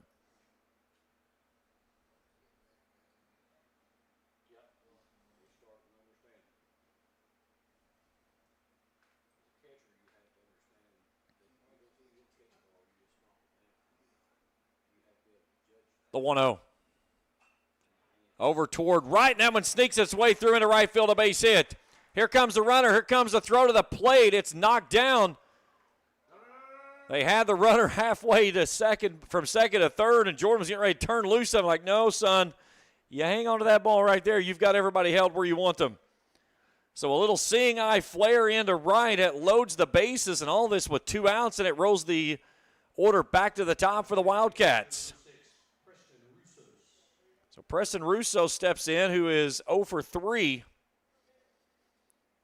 Reached on an error, popped out in foul territory, and grounded out to third.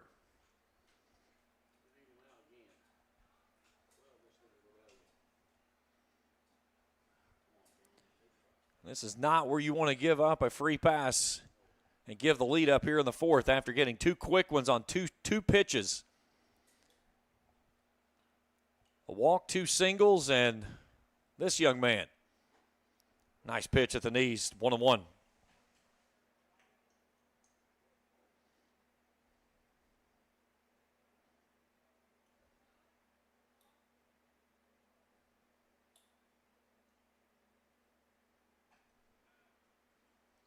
Two balls and a strike.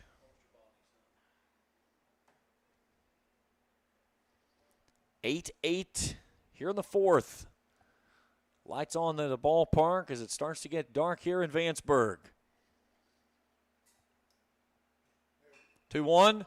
Floats this one out in the gap, and that's extra bases.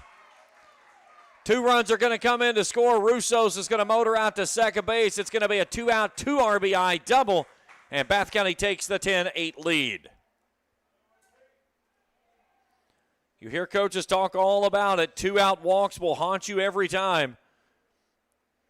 And they come around in a big way that time for the 2 RBI 2-bagger for Russo's to help his own cause and regain the lead.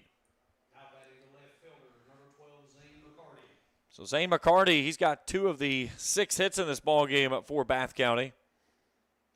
2 singles and a ground out. That one's down and away for a ball, 1-0.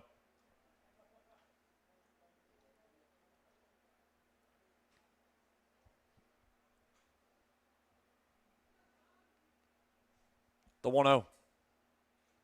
That one hits him.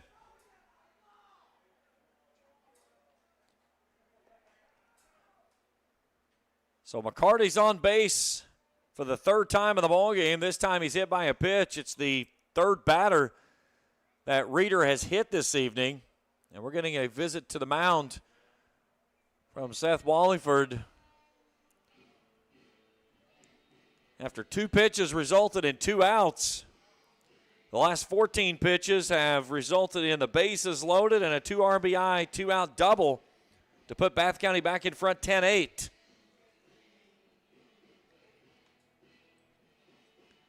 They've got Isaiah Williams to the plate now, who's 0 for 2 tonight. Reached on an arrow walk and a fly out to center.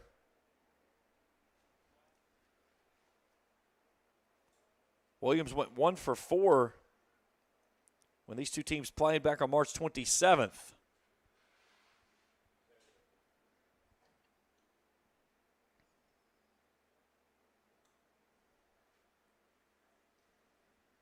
So Thompson at third, Russos at second, McCarty at first.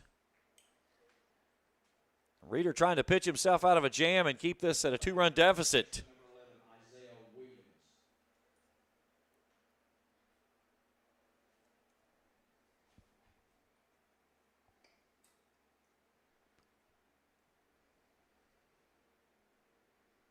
So the Pillows covered up in Wildcats. Can they cash in with a big number here with 2 outs of the 4th? This one's lifted skyward over toward the first base dugout, and that one will drift out of play. Red Sox have evened things with the Rangers 2-2 now in the top of the 5th. Phillies still in front of the Rays 1-0. Yankees, Padres scoreless. Reds lead the Braves 3-0 down at Atlanta. Orioles Twins scoreless in the bottom of the 2nd inning, as are the White Sox and the Royals. The 0-1. This one's over toward first. Ferris drifting into foul territory. He's going to make a running catch and end the inning. The Isons Cards and Collectibles instant replay on the nice play there in foul territory by Cam Ferris. But Bath County gets across 2 runs, and they regain the lead at 10-8 as we head to the bottom of the 4th inning after this on Kool TV. Good morning, Isabella. Hi, David. Back for your morning routine? Clark's Refresh Rewards program is something you'll flip for. Hey, Isabella. Hi, Annabelle.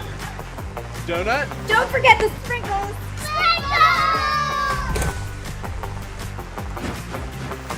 Cream and sugar. Download our app today and enjoy all of the rewards. No flipping required. Clark's Pump and Shop. Return, refresh, refuel.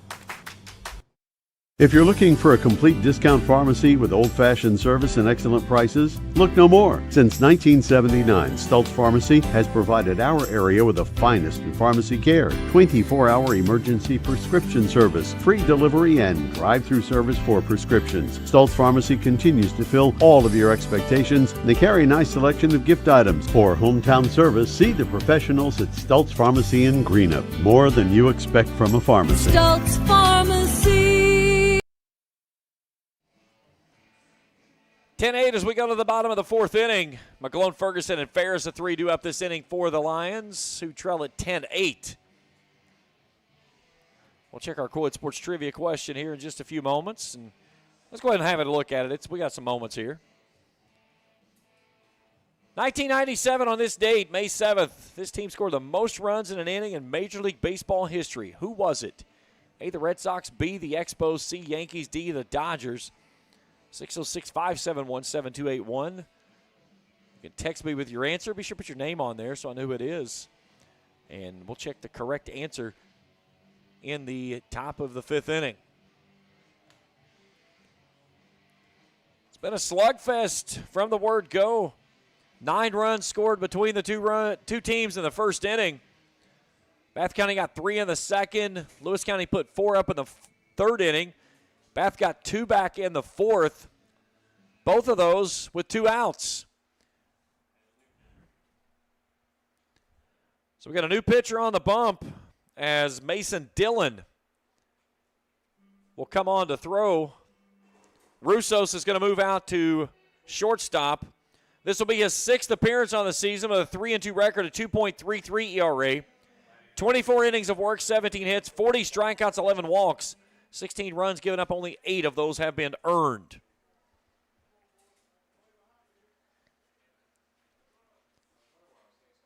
And the first pitch is in there for a cold strike. Final line on Russos, he goes 3 innings, 74 pitches, 7 hits, 8 runs, all earned. Struck out 2, walked 2, and hit a batter. So Brady McGlone will lead us off 1 for 2. He goes up on the high cheese and fouls that one straight back. It's 0-2.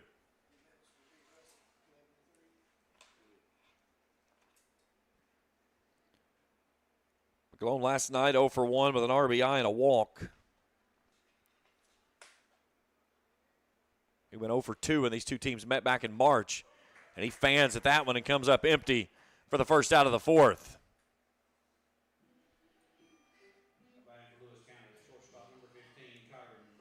So Kyron Ferguson steps in 1 for 2. Had an infield single his last time up.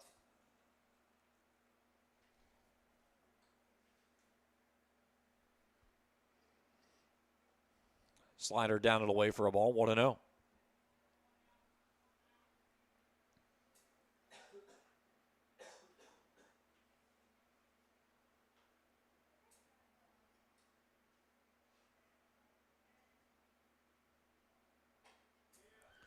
Straight gas right there that he comes up empty on. 1 ball, 1 strike, the count evens. 10-8 here in the bottom of inning number 4.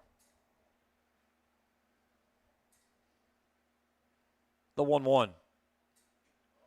Slider down and away that dives off the plate. 1 ball and 2 strikes to the Lions shortstop.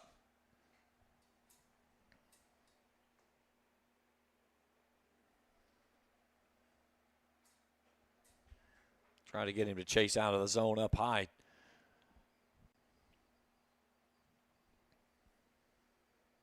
See if they try to break off the slider here again. 2-2. Sends this one back out in front of the mound. Dillon will field and throw. There's 2 down.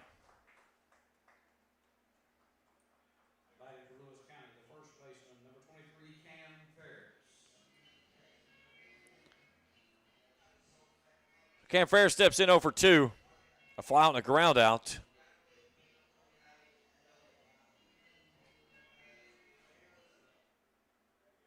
Ferris went 1 for 3 with a double and a run driven in when these two teams played back in March. He gets a towering fly ball on the third base side, and that one is going to get out of play. No wind to pull that one back in tonight. Last night, that one was probably a playable ball. Yeah. It's saying I'm wore out for the last 3 days.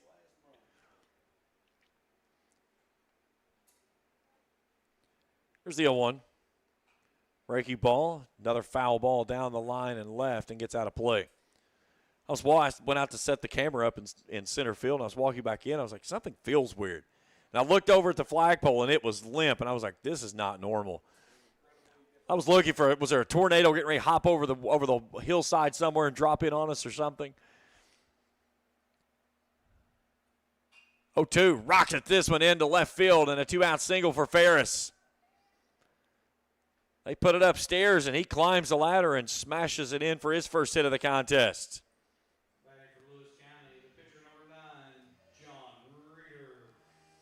So Reeder 1 for 1, hit by a pitch. Drove in a run. Down 10-8 here in the home 4th inning.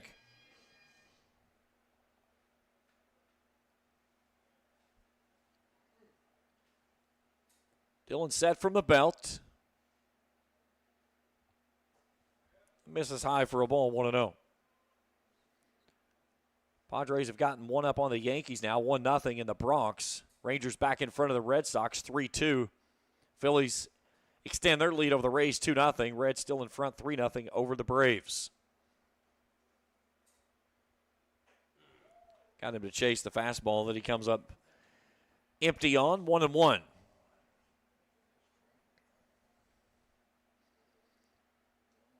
Only game on tap in the area tonight.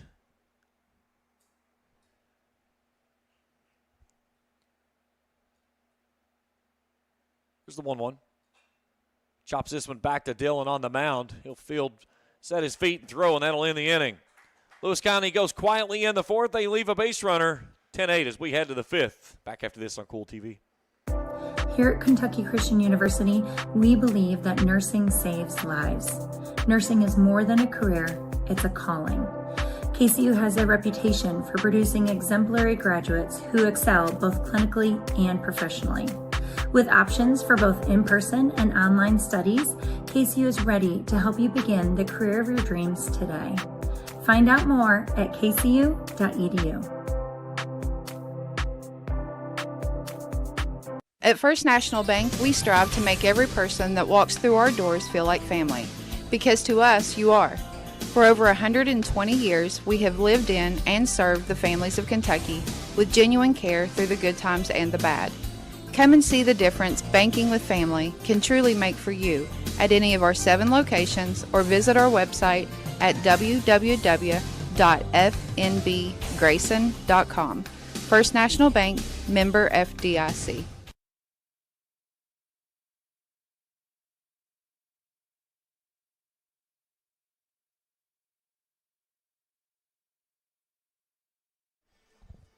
Off to the top of the 5th inning, Carpenter, Buckler, and Cox, the 3 to go here in this inning. 10-8. And be careful on those grippos. They'll grab you. Let's go ahead and throw the trivia question out here one last time.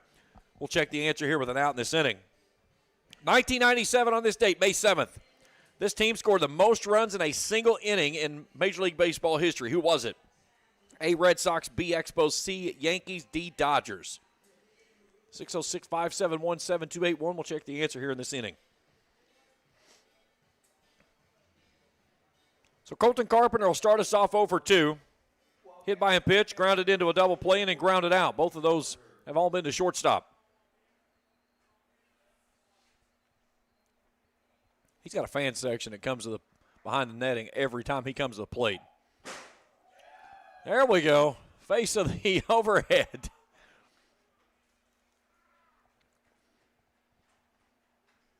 What that young lad does not understand down here is that ball she is in danger zone for where she is standing.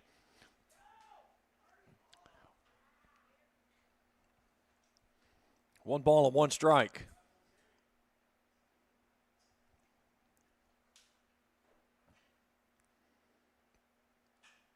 This ball is roped out into the gap, left center field. That one is out up against the fence. Carpenter's on his horse. He'll motor out to second base with a leadoff stand-up double.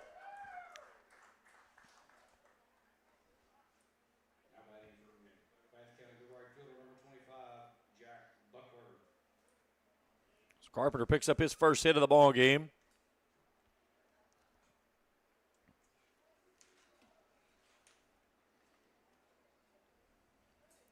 His 5th double of the season. And now Jack Buckler comes in 0-for-2. Sacrifice fly to right, reached on a ground ball on an error, and flied out to center.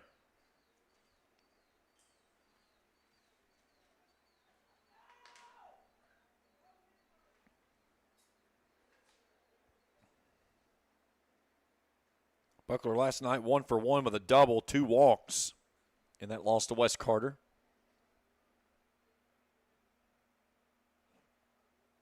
That one's fouled away at the plate. 1-1. Bath County an even 12-12. They did that with winning 7 straight. They had that 7-game winning streak snapped last night in that 6-4 loss to West Carter in 8 innings. Lewis County snapping a 9-game losing streak last night with a 16-1 win over Bracken County.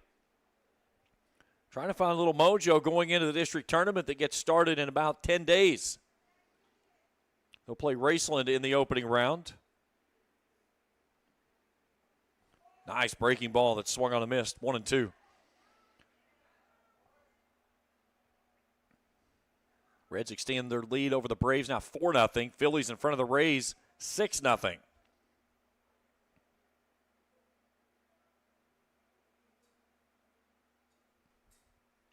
(10-8) Bath County here in the top of the 5th. Misses down and away. 2-2. Too much movement there on the catcher's glove to get the pitch down and away for the called strike.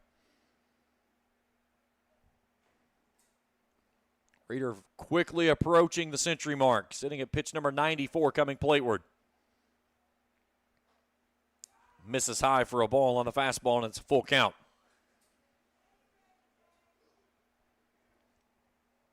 Cooper Cox to go next. Carpenter out at second after the leadoff double.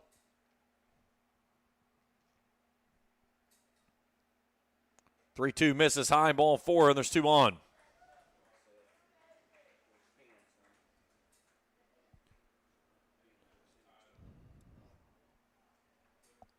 And that might be all for Reeder. As Coach Wallingford's making his way toward the mound, and we are going to get a call to the bullpen. So a new arm coming on for the Lions here with nobody out in the fifth. 2 runners on, 10-8 our score. We'll tell you about it when we return after this on Kool TV. If you can picture yourself in a better job and a better life, there are thousands of openings in Kentucky right now. And with the Work Ready Kentucky Scholarship, you can prepare for many of them tuition-free. Go to Ashland Community and Technical College. This scholarship offers 100% free tuition for classes that can prepare you for a great job in healthcare, advanced manufacturing, and more in as little as 13 weeks. Get started today at workreadykentucky.com. The Greenup County Public Library System is the best. Read the latest bestsellers in large print, regular print, or audio CDs. You can also check out movies or place a hold on a book on our website or call one of the library locations to place a hold. There are community meeting rooms available by reservation at all locations for clubs and organizations. And be sure to check out the Jesse Stewart collection at the Greenup County branch. Check them out on Facebook and Twitter. New pitcher on the mound is Bryson Toller. The right-hander will take over with 2 on and nobody out in a 10-8 ball game, making his 8th appearance on the season. Has an 0-1 record with a 6.60 ERA. 11 2/3 innings of work, 17 hits, 8 strikeouts, 12 walks. He's given up 19 runs. 11 of those have been earned. He threw here last Friday on the backside of Reeder. Threw 2 innings, 4 hits, gave up 5 runs. All 4 of those were earned. Did not strike out a batter, walked 2 through 43 pitches.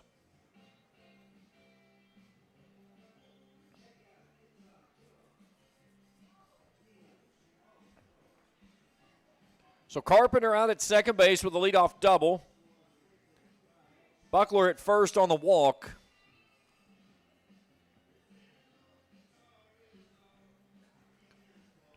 It's been a scoring frenzy, to say the least, in this one. 5 runs for Bath in the first, 3 more in the second, 2 in the fourth. Lewis County doing their damage in the first and third innings with 4 runs each.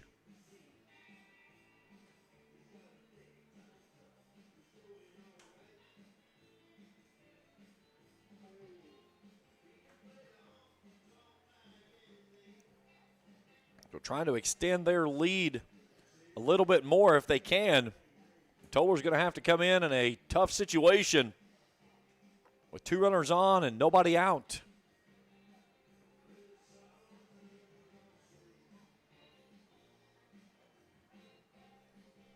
Again, looking ahead, Lewis County on the road tomorrow night. They'll go to Paintsville. Then they're off the weekend. Back at it on Monday. They'll be down at Ashland Central Park against Fairview. At home on Tuesday against Mason County. They go to Bracken County on Wednesday, and then they'll close things out against Estill County next Friday at 6 o'clock. And then off to Raceland on the following Monday for the opening round of the 63rd District Tournament. They'll play Raceland in that first game in that 1-versus-4 matchup. Have not heard times as of yet. Just know that they are going to play Monday, Tuesday in baseball. So Cooper Cox will start us off now with Toller on the bump. 1 for 2 today with an RBI. He lifts this one skyward right side. McGlone coming on. He's going to get under it, shallow right field. And that's what you like to see right there. 1 pitch, 1 quick out.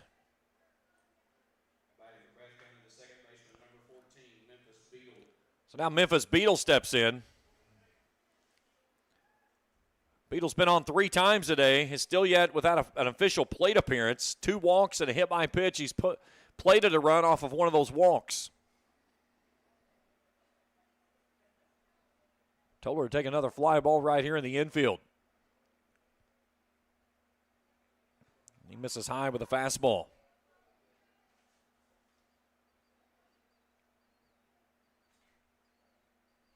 (10-8) here in the fifth.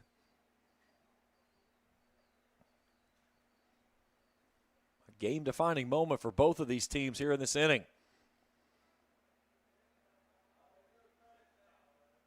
2-0.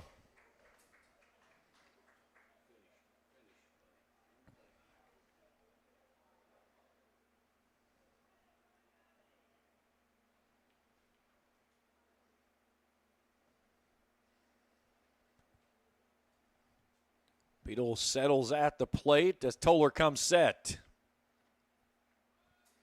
Shows bunt, pulls it back, and it goes to 3-0. This was something Toller struggled a bit with last Friday night against East Carter. It's got to come to him here on a 3-0 count with 2 on and 1 out in the inning.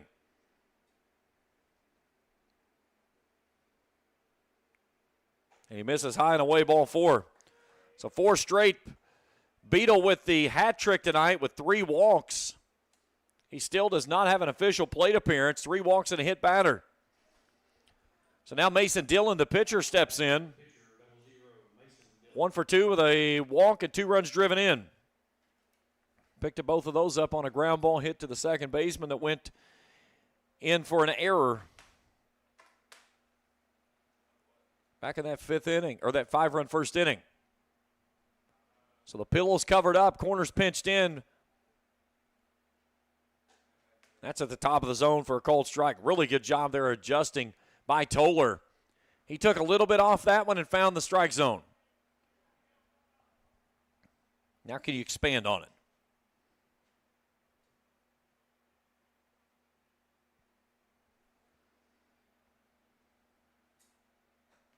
Misses high for a ball, 1-0.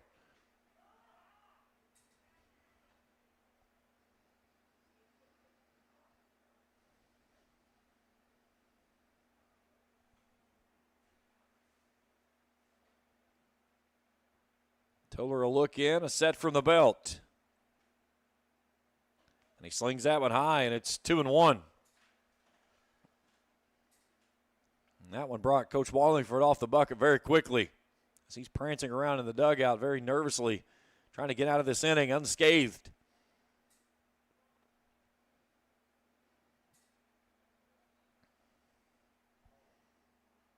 Carpenter at third, Buckler at second.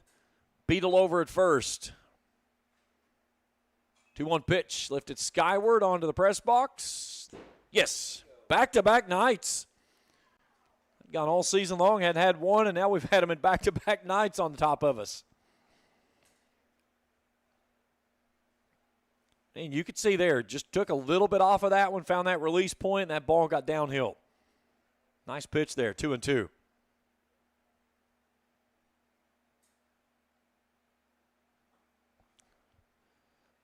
Down and in, ball 3, and the count goes full. Toller's got to find a strike here. Trying to keep him walking a run in.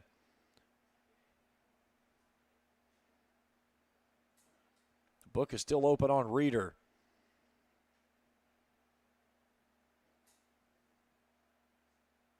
Here's the payoff pitch. Up and in, called strike 3. Snuck it in at the top of the hands on the upper half. On the Ice and Skirns and Collectibles instant replay. Throws him at the top of the zone and gets the called strike 3. That was a huge one right there.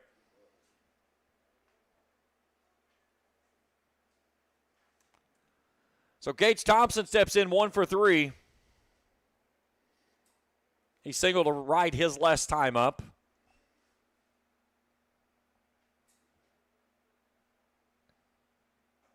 Toller throws a little 12-6 curveball in there, wiffle ball style, if you will, 0-1. First time he sprinkled that one in. Sometimes you'll see pitchers, they'll go to the off-speed pitch when they're struggling finding the release point for their fastball to get that release point, and then all of a sudden the fastball starts jumping. Here's the 0-1. Breaking ball, slow roller out to short. Ferguson will field, pump, and throw. And a strong cannon there by Ferguson to get Lewis County out of the jam unscathed here in the 5th. Time to stretch to the ballpark. Wildcats in front, 10-8. Back after this on Kool TV. If you can picture yourself in a better job and a better life, there are thousands of openings in Kentucky right now. And with the Work Ready Kentucky Scholarship, you can prepare for many of them tuition-free. Good at Ashland Community and Technical College. This scholarship offers 100% free tuition for classes that can prepare you for a great job in healthcare, advanced manufacturing, and more in as little as 13 weeks. Get started today at workreadykentucky.com. The Greenup County Public Library System is the best. Read the latest bestsellers in large print, regular print, or audio CDs. You can also check out movies or place a hold on a book on our website or call one of the library locations to place a hold. There are community meeting rooms available by reservation at all locations for clubs and organizations. And be sure to check out the Jesse Stewart collection at the Greenup County branch. Check them out on Facebook and Twitter. 10-8 as we go to the bottom of the 5th inning. Mike Jordan and Bivens, the 3-2 up this inning. Oh, we didn't go to the trivia, did we? Let's do it real quick. This date, 1997, this team scored the most runs in an inning by a Major League Baseball team. Who was it? A, the Red Sox, B, the Expos, C, the Yankees, D, the Dodgers. I couldn't pass this one up because they're not around anymore. B, the Montreal Expos. They scored 13 runs in a single inning to set the record. It was against the San Francisco Giants. They had the 13 runs in the 6th and went on to win 19-3 over San Francisco.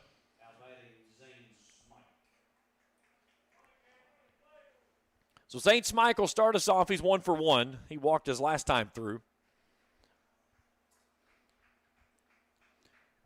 For you Red fans out there, there was also another interesting date in this Major League Baseball history. Back in 2003. You guys remember the police raid and the parole violator that was caught at Great American after they was caught on the kiss cam? That happened today in 2003. Slide her down and away. The 24-year-old was blowing a kiss when his parole officer saw him kissing his girlfriend. It was like, wait a minute, I know that guy. And they stormed the stadium and took him under arrest.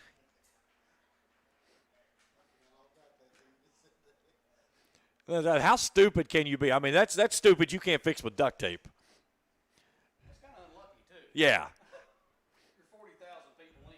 Well, now, wait a minute. You're at Cincinnati. Here's a ball back up the middle. You don't get 40,000 people in a week. How you did back then? That was an 03. Spike picks up his second hit of the ball game.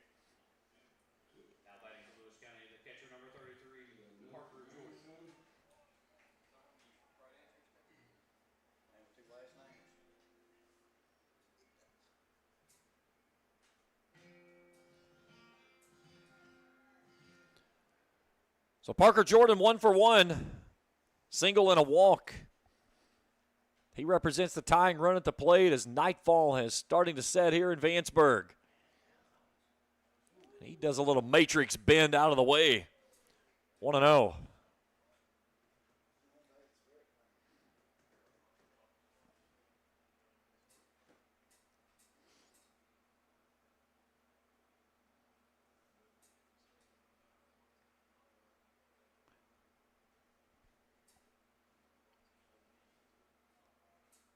The 1-0. Rolls this one out to short. Russos will field. He'll go to second. They'll get one, and that's all they'll get. So 6-4 on the putout to erase the lead runner on the fielder's choice, and there's one down in the inning. Interesting note about that game back on May the 7th for the Reds. They were playing the St. Louis Cardinals, and they won that game 4-2. So there might have been some people in the ballpark that night. Yeah, there was because that's one thing you get. I mean, the Cardinals fans will they will overtake that stadium at times, especially when they're really, really good. They travel well. And Great American is an easy trip for them. Here's a high fly ball down the line at third. Coming on and trying to get there is the left fielder, McCarty. He's not going to get there as it falls in for a foul ball.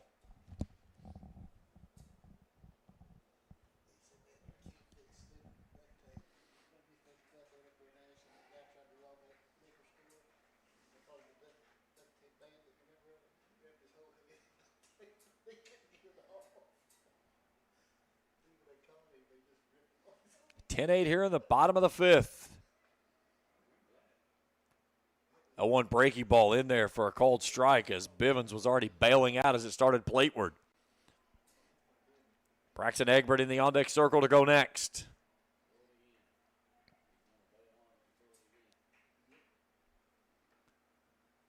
The right-hander set from the belt, the 0-2. And he goes with a breaking ball and comes up empty. 2 down in the inning.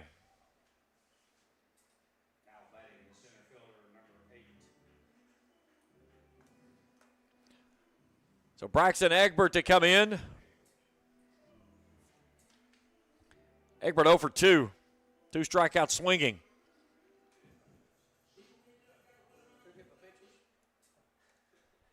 What's it? Yeah.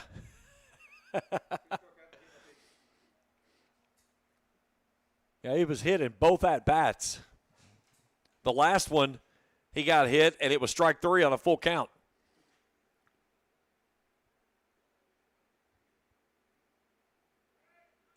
Runner goes, ball lifted skyward to center. Bashir sizing it up. He'll drift into the gap, make the catch, and that'll end the inning. A quiet fifth. We're through 5. 10-8 Bath County. Back after this on Kool TV. Primary Plus is celebrating 40 years of its mission of quality, advanced, affordable health care. With over 11 primary care locations throughout the region, Primary Plus believes in our communities and our patients. The Primary Plus name means primary care plus so much more. Offering extended services such as women's health, pediatrics, dental, counseling, diabetes management, infusion services, and on-site pharmacy that offers free delivery. Primary Plus believes in connecting health care for you and your family and is always welcoming new patients. Learn more at primaryplus.net. Osman Pharmacy and Grill, located at 89 2nd Street in downtown Vanceburg, Kentucky, offers fast and friendly service with a hometown feel. Check out their specialty items in person or order them online at osmanpharmacy.com. Osman Pharmacy and Grill also has daily dinner specials where you can dine in or get your order to go. Stop by or call Osman Pharmacy and Grill today. Osman Pharmacy and Grill, 89 2nd Street in downtown Vanceburg. We go to the top of the 6th inning, 10-8 our score. Russos, McCarty, and Williams, 3 to go here in the inning. 10 runs on 7 hits, 2 errors for Bath County, 8 runs, 9 hits, 4 errors for Lewis County. 3 of those 4 errors coming in the first inning. So close the book on John Reeder. He goes 4+. 7 hits, 10 runs, only 3 earned. Did not strike out a batter. He walked 6 and hit 3. Toller comes in and gets out of the jam after taking the ball with 2 outs in the 5th and nobody out. And now can he hold the top of the order at bay here, as both teams are going to be in the top of the order in their half of the 6th inning here in this 10-8 contest.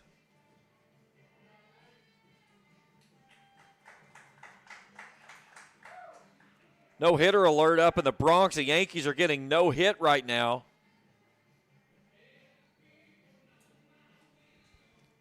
By the San Diego Padres. Padres leading that game 1-0.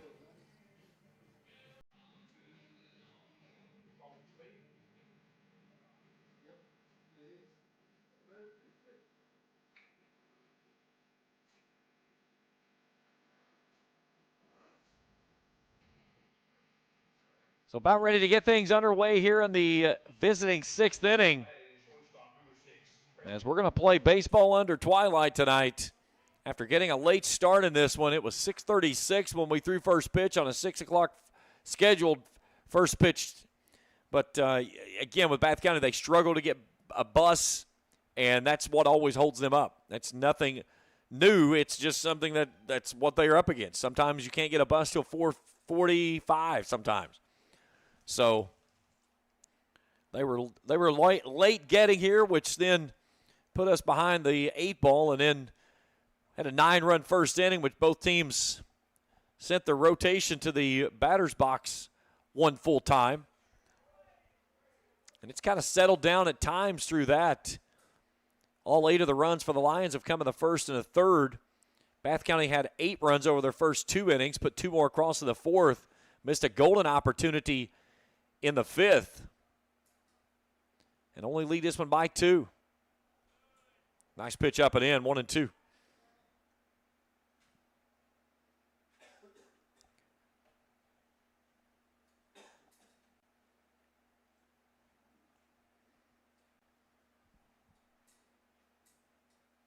Breaking ball. Man, where did that miss? 2-2.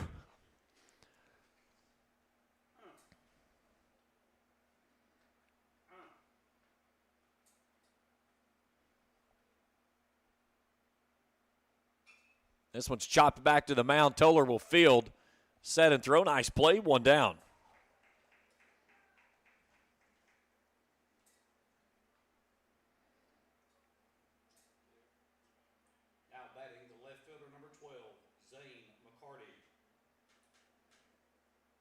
Reds fans, I don't want to send any crazy things to you, but this is not a number that's going to speak well.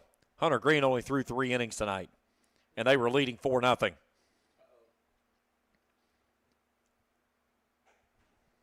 He threw 53 pitches before handing the ball off. So that is certainly something to keep an eye on. Is there something wrong with Hunter Green? There's a rocket down the line, a foul ball. What a pick by the coach, Armitage, over at third. Showing off the range there. Huh? So I was just told that Hunter Green has left the ballgame with an injury. Man, that cat was having a heck of a year, too. Hopefully it's nothing serious. Huh?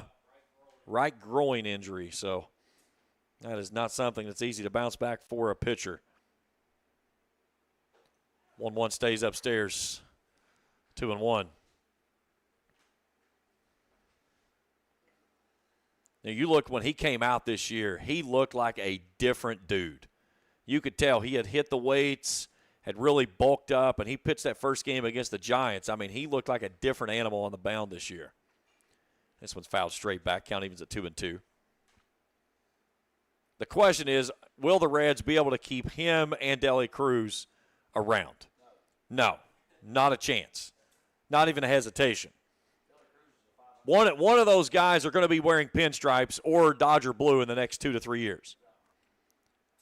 The only thing that will keep them out of Dodger blue is neither one of them are Oriental. Because the Dodgers have got a pipeline right now through the Japanese baseball system, and they have a system that is working. It's that old adage, if it's not broke, don't fix it, and they are not fixing anything. They have got a system working in L.A. So 2 balls and 2 strikes to McCarty. He's 2 for 3. He chops this one out to Ferguson. Side steps, throws across, 2 down.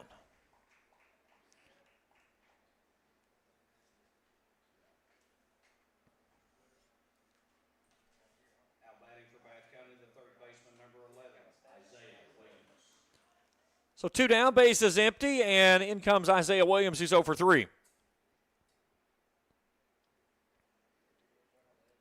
Reached on an error, flew out, popped out, and walked. His only time he's been on base today. And time requested before Mr. Toller can come plateward. This would be big if he could get through the top of the order in order and keep this ball game in a 2-run deficit. I know it. It's like talking about that no-hitter that's going on up in New York right now. There it is. It's my fault. I'm sorry. I know. Red Sox and Rangers are even at 3. Red Sox just scored in that ball game.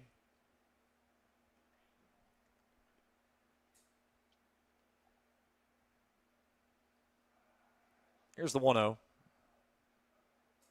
Nice breaking ball in there for a called strike, 1-1.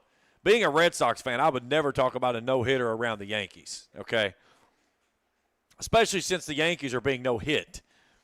Dylan Cease is carving them up tonight, going against Max Fried.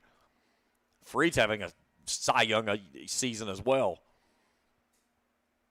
1-1 breaking ball, tumbles in, called strike, 1-2. Yankees lose their dude, and they just went out and bought another one, and they brought Fried away from the Braves.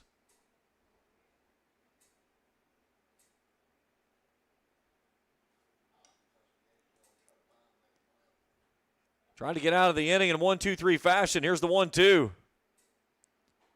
Comes up and in. Doesn't get the ring up on that one. Count evens at 2. Two's wild across the board here in the 6th.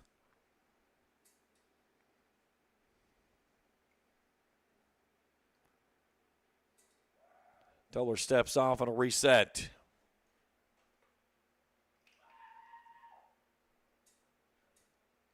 Now Williams will make a quick adjustment.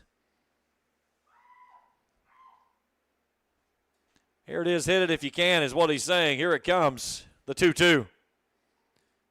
Swung on and missed. It's into the mitt, and a 1-2-3 inning for the Lions defense. We go to the bottom of the 6th, 10-8, Bath County. Back for more after this on Kool TV. I am Shane Wallingford. I'm President and CEO of JSB Industrial Solutions. JSB Industrial Solutions is a manufacturer of many products. We took a shotgun approach to our business. We take each project individually and break it down into the smallest bits, communicate effectively, and move forward. Our vision is basically to make your problem our successful business. Since 1932, we've been a proud part of Kentucky, dedicated to serving our members with integrity, respect, and a commitment to excellence. We believe that by working together, we can create a brighter future for everyone. Whether you're saving for a new home, planning for retirement, or starting your own business, we're here to help you every step of the way. So stop wishing and start doing. And let's build a financially successful future together. Thank you for being a part of our journey. Every time. 10-8 as we go to the bottom of the 6th inning. Top of the order this time for the Lions, Plank, McGlone, and Ferguson. 3 to come through. Beautiful night for baseball here this evening. Little Sweet Caroline going on here at the ballpark. This was a 4-3 ball game when these two teams played back in March. It's been a dandy here tonight. Lewis County had a chance to just pack up the chairs and go to the house in the first inning before they even swung a bat. Thank you, good sir. And they were down 5 out of the gate. They plated 4, and we've gone back and forth tick for tat since then. Now the question is, can Lewis County find some answers here late in the ball game as they roll through their top half of the order here in the 6th inning, and Connor Plank will start us off. A single, a line out, and a pop out.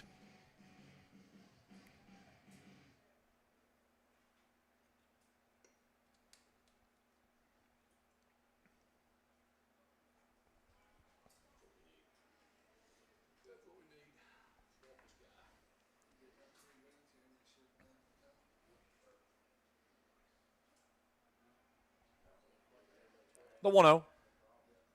2 balls and no strikes. This is what you want to do. Get your leadoff man aboard here. McGlone and Ferguson behind him. And you've got some good speed there with Plank at that top of the order. I think you can push the issue. Top of the zone, 3 balls and no strikes. Red Sox move ahead of the Rangers now, 4-3 in the bottom of the 6th in Fenway.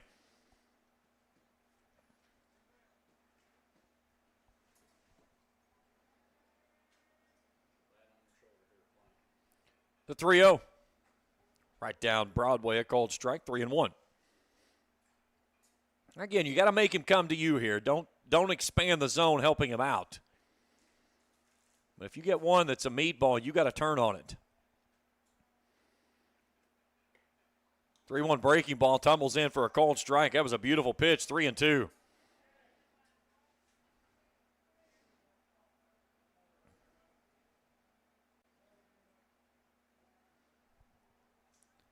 Dylan back to work with a payoff pitch. Breaking ball inside, ball 4. Patrick Armitage just about jumped out of the dugout. So a leadoff man aboard here in the home 6th. As Plank's on board for the second time today, and Braden McClone comes in. Bob 1 for 3. Had a double his first time up that brought home a run, a fly out and a strikeout swinging. And this is the thing, if you're Plank, you got to understand, McClone is not going to see anything besides a breaking ball as long as he stays ahead of him. You can steal on him as soon as he goes to the plate.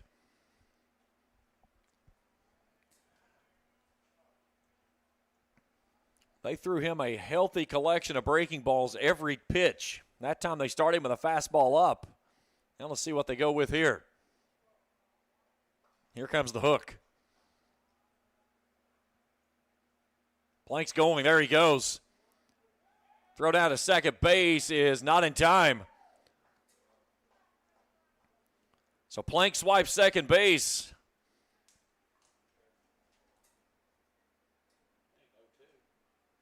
Should be 1-1, I believe. Yeah, 1-1.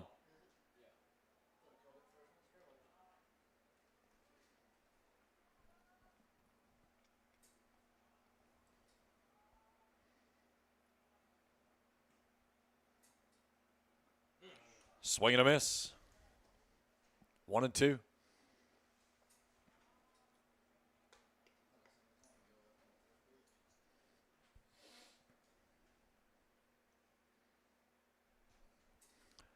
Another breaking ball coming. The 1-2. He pokes this one foul. A change in the Red Sox game. The Rangers challenged the last run, and they are successful, so that challenges results in the run being taken off the board, and even it takes the game to the end of the 6th. So a game is now 3-3 up in Boston. McClone waits on the 1-2. Rolls this one down the third base line and just bends it foul. Yankees still without a hit going into the top of the 7th inning against the Padres. Dylan Cease with a no-no. Reds lead the Braves 4-1, but Hunter Green leaves with a groin injury after 3 innings of work.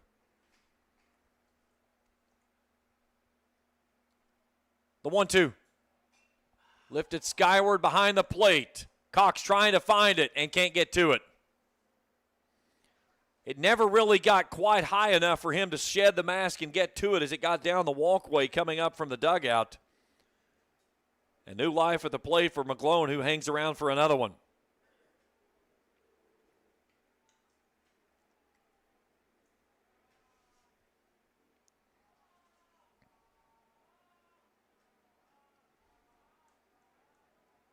The 1-2. Swing and a miss. And the strikeout's the first out of the inning as McClone goes down for the second time via the K. So Ferguson comes in 1 for 3. A pop out and a ground out bookending a single on the infield.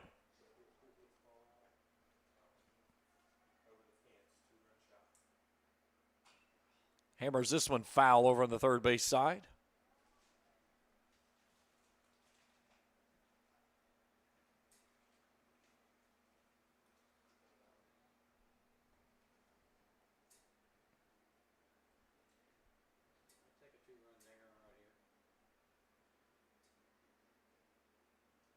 That one's in the dirt. Nice job there by Cox to keep it in front of him.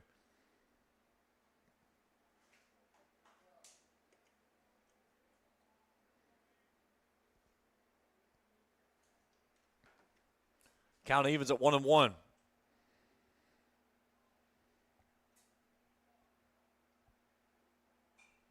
Fouled away. If you're Lewis County, this is where you want to be in your order, down 2, late in this contest.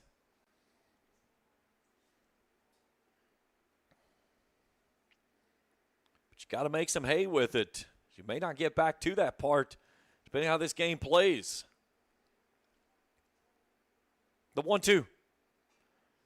Squirts on that one over toward the first base side and a foul ball.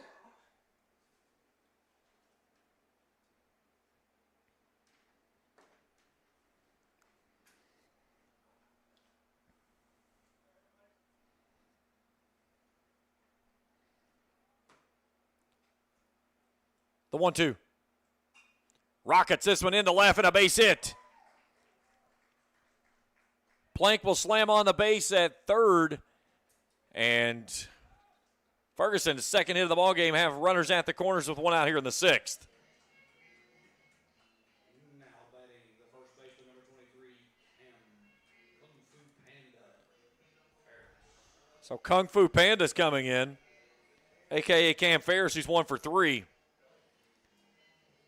A fly out, a ground out, and a single his last time up.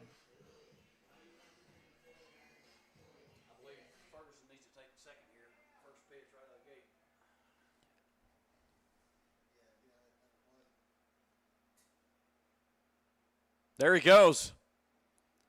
Pitch is downstairs for a ball, and again, knowing the situation of where you get a lot of breaking balls, it's good counts to run on early in the count, especially on that first pitch. So now you've got the tying run out at second base.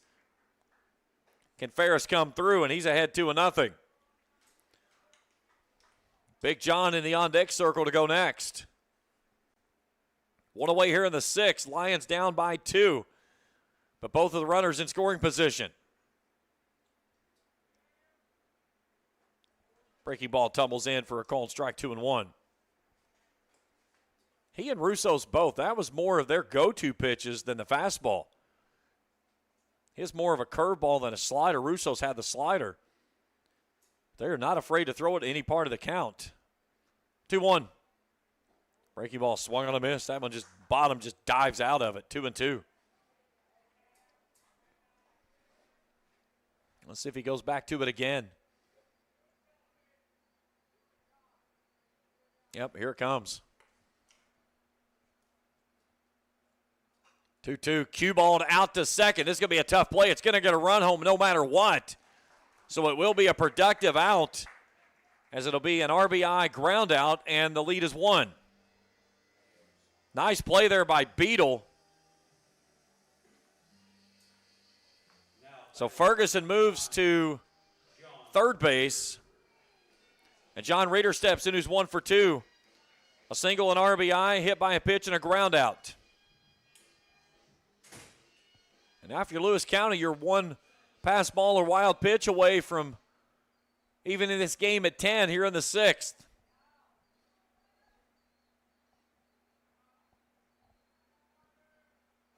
First pitch misses up and in. Guys, I'm just going to go ahead and break it to you right now. The way my day is going, we're playing extra baseball tonight. I hate to break everybody. It's the hearts. It's going to happen. This is going to be a 3-hour affair. That's it. Artie's is already closed, so 2 balls and no strikes to Waylon Reeder. Can Big John come through in a big moment?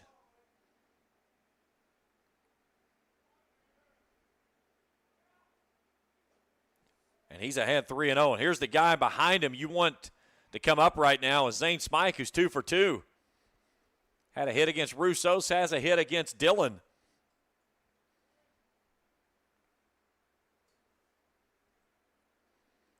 A 3-0 pitch to Reeder. In there for a called strike. You get Reeder on, you'll pinch run for him to try to get some more speed on the base paths. As he goes to the DH position now. You can pinch run for him, and then that guy is dead once he comes out of the ball game. So he draws the walk.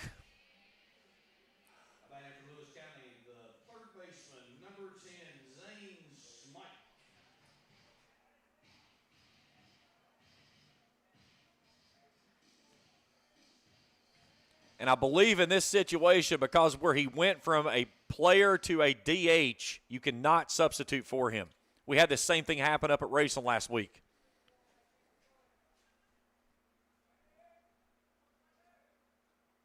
He has essentially already taken over a position for someone else. So that is his substitution. So if you take him out now, he's done. So that's the reasoning for that. I remember that now. We had that same rule happen. It was last week, I believe, up at Raceland, where the same thing happened. The pitcher started as the pitcher / DH, and then when he came out of the ballgame, went to the DH, tried to run for him. Like, wait a minute, you can't do that. If he comes out, he's done. And they're like, okay, we'll leave him out there. The 1-1. Top of the zone, a called strike 1 and 2. Parker Jordan waits in the on-deck circle to go next. Dillon trying to slam the door here and keep a 1-run lead to go to the 7th. The 1-2. Swing and a miss. Blows it by him and ends the inning. But the Lions get one back. We've played 6, 10-9 Bath. We're back after this on Kool TV. Baseball and softball seasons are here, and Grayson Sporting Goods is your one-stop shop for everything from bats and gloves to helmets and accessories. No matter the age, Grayson Sporting Goods has the size to get your favorite star ready to hit the field. Grayson Sporting Goods also offers a full selection of East and West Carter team gear with custom printing and embroidery available on many items. Stop by Grayson Sporting Goods, located on Main Street in downtown Grayson, proudly serving Carter County and surrounding counties since 1975. Here at Papa John's, we know our stuff. That's why we hand stuff every epic stuffed crust with a whole lot of flavor. And we always start with our fresh, never frozen dough. We never stop exploring new flavors of stuff in our crust. And just wait until you see what we're cooking up next. The new cheesy calzone epic stuffed crust, hand stuffed with a blend of garlic herb ricotta and mozzarella. Because no one stuffs a crust like Papa John's. We go to the top of the 7th inning. 4, 5, and 6 do up this inning for the Wildcats. Carpenter, Buckler, and Cox.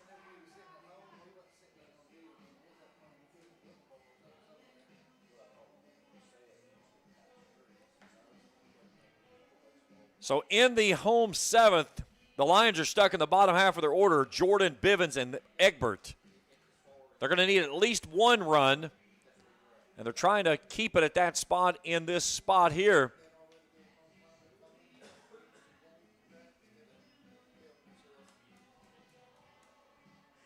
Ten runs, 7 hits, 2 errors for Bath County. Lewis County, 9 runs, 10 hits, 4 errors. On a game that's 2 hours and 23 minutes and counting. Got a late start. We started at 6:36. Been a beautiful night for baseball, though. 71 at first pitch, not a breath of wind in the air.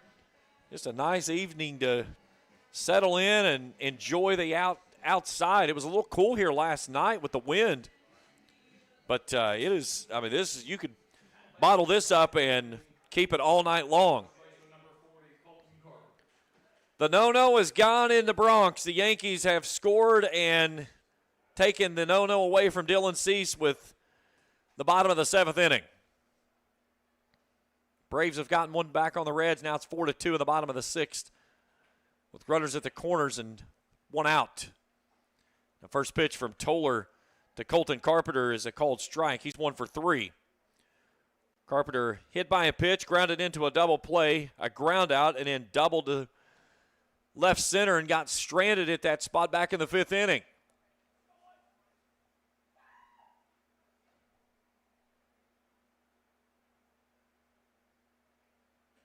I'm going to run down and away, 1-1.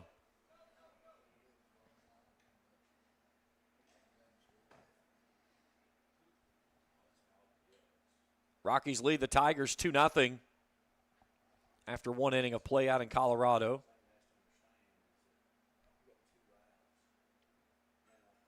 The 1-1. Swing and a miss. Had him way out in front of that one. Twins lead the Orioles 3-2 into the 5th. Royals in front of the White Sox 2-0 in the 6th. Braves have inched closer to the Reds, now 4-3. The 1-2. Breaking ball, and swing out to Ferguson. It takes a nasty hop on him, and it's going to get in there. It'll go down as an error, but that was one of those deals of he was in the right spot, and it just took an ugly hop and off of his chest. So a big base runner on board. They're going to pinch run for Carpenter.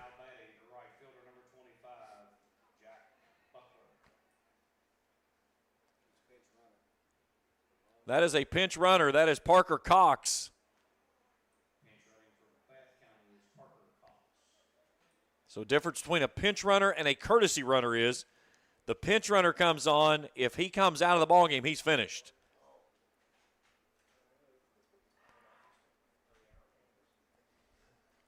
So now Jack Buckler comes in 0 for 2.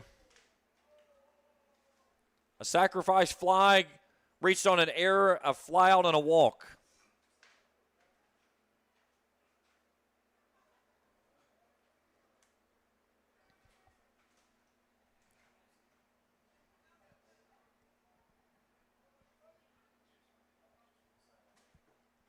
Lewis has got to keep it at this spot here to only need one to get it to an even 10 in the home seventh. Toller a check of the runner again. Back in is Cox.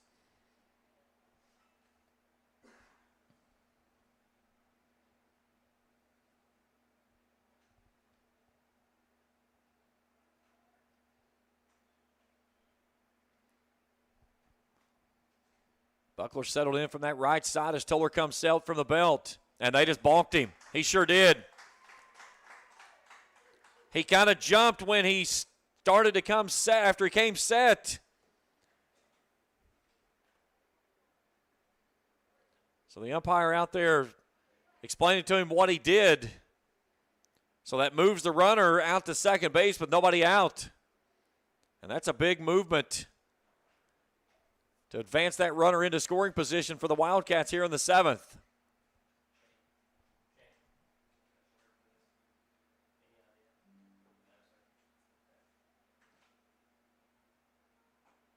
Breaking ball grabs the outer half. 0-1.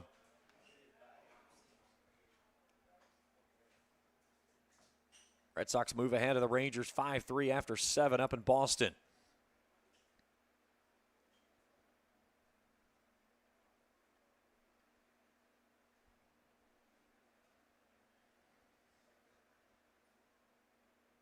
The 0-1.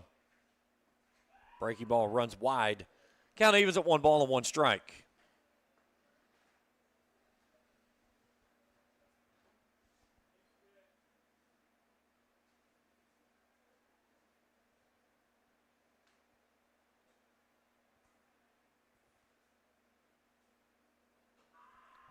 Two and 1.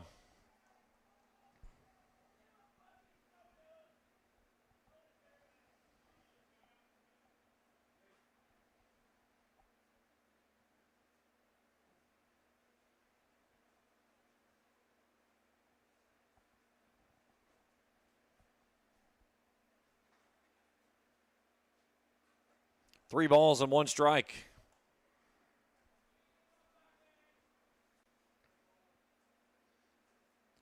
Toller got to find his release point again and dial it back in on this one.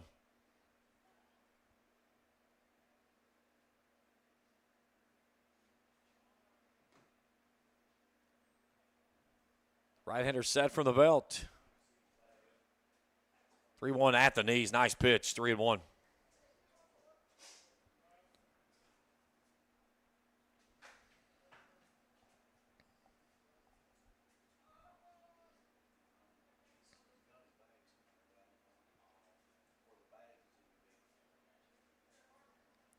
The payoff pitch.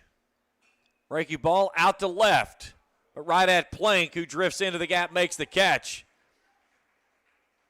And there's 1 down in the inning. Well struck, but right at Plank, who didn't have to move far. Cox could not advance. So I'll bring in the catcher, Cooper Cox, who's 1 for 3. walk, a single, a line out, and a pop out. He's gone to the right side, all three balls that he's put in play.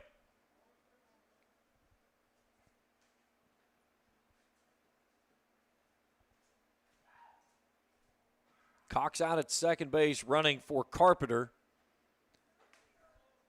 He came on as a pinch runner, was balked out to second base after the walk to Carpenter to start the inning.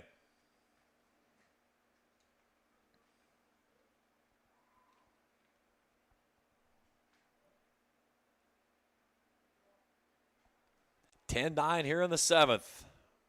It was a one-run win for the Wildcats back on March 27th, 4-3 in Owensville.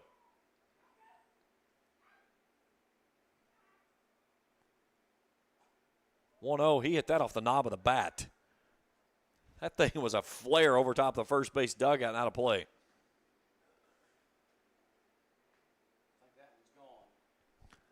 Yes. It's over there with its other friend from back in the third or fourth inning.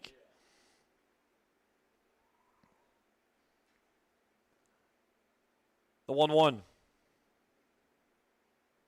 In the dirt. Nice job there by Jordan, keeping that one in front of him as Cox has to stay out at second base.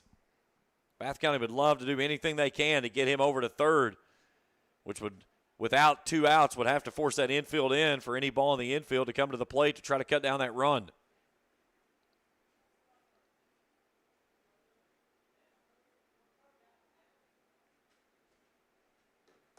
The 2-1.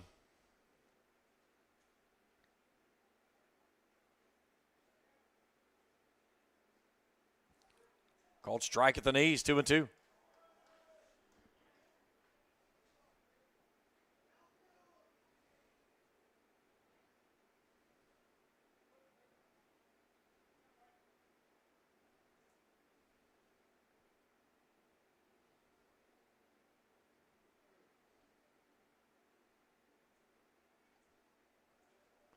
Two runner going, pitches downstairs. Heck of a jump there by Cox as he's going to swipe third base. And that runs the count full. He had a heck of a jump out at second base. And even if Jordan was able to field that one cleanly, there was no chance of the throw. So the infield creeps in now on the payoff pitch coming. Here to Cooper Cox with one out in the inning.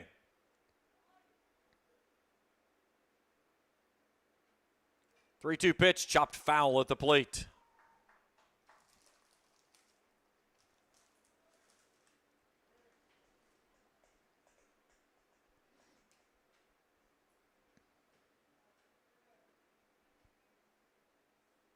Three balls, two strikes, one out, runner at third base. 10-9 Wildcats in front of the Lions. Tuller's payoff pitch again. Breaking ball misses high, ball four, and they're at the corners.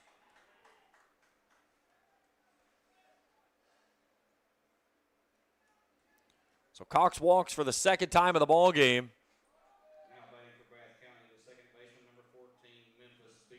And they'll have to bring in a different courtesy runner for the catcher because Parker Cox had been running for him previously. He is now over as a pinch runner.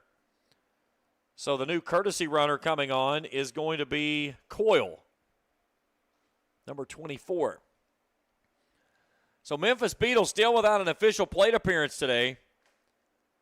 He has been hit by a pitch and since then 3 walks. He's got runners at the corners with one out in a 10-9 ball game here in the 7th. This one spiked in the dirt. Nice job there by Jordan to wear that one off the chest protector and hold that big run standing 90 feet away for the Wildcats. It would push this into a 2-run lead.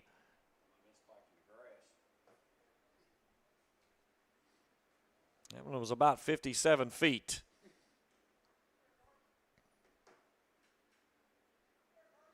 Runner going. Throw behind the runner and nothing there. So the pitch was wide for a ball. Kool moves out to second base on the defensive indifference. So the count goes to 2 balls and no strikes.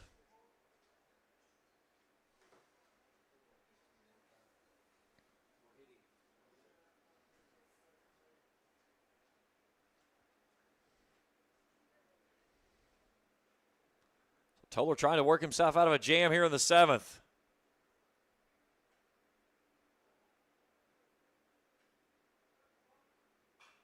Hard hit ball over to third and a foul ball. 2-1.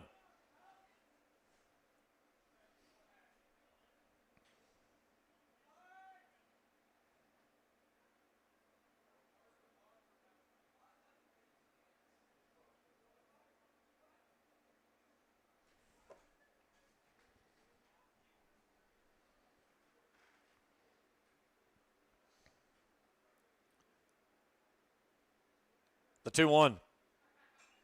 Lifted skyward down the line and left. This is a ball you may not want to catch, and he dropped it. That was probably a fortunate thing because he was not in position to settle and try to make the throw.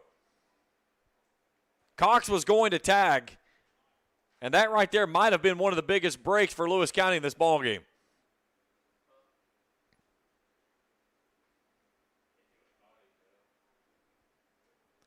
So both runners stay at second and third. It goes to a 2-2 count.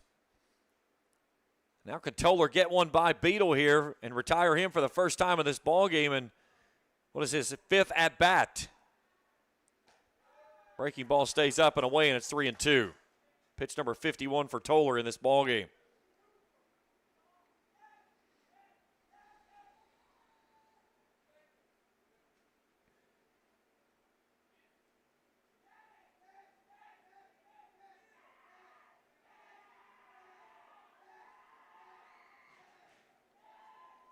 Here's the payoff pitch to Beadle. Fouled straight back.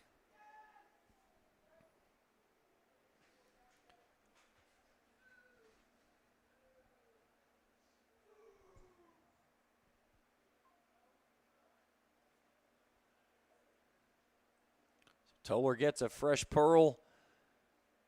So he'll walk to the back of the bump. Settle back in with the infield drawn in this one-run ball game here in the 7th. Cox dancing away from the bag over at third as Toller gives him a peek. And slings it wide and misses for ball 4.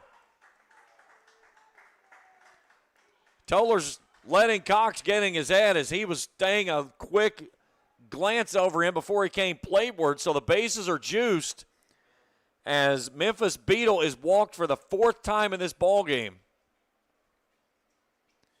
And now Coach Wallingford coming out to have a word with his team. With Mason Dillon coming to the plate, who's 1 for 2. Reached on an error, a walk, singled on a fly to right, and strike out looking. So Cox running for Carpenter over at third.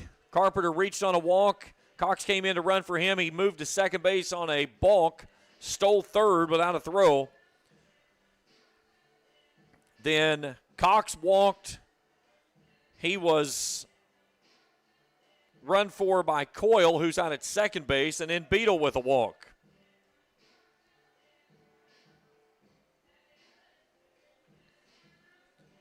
So the base is covered up, 1 out. It allows your infield now to settle back for double play depth up the middle. The corners will stay pinched in, I would imagine.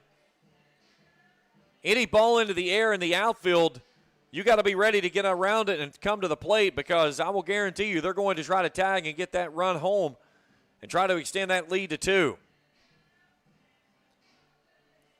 Mason Dillon will go here with 1 out in the frame and a 1-2 appearance at the plate tonight. So corners pinched in, middle infield a double play depth. Outfield shallow as the first pitch grabs the outside corner for a called strike. Any ball into the gap right now would clean the bases, as the outfield is very shallow except for Plank over and left.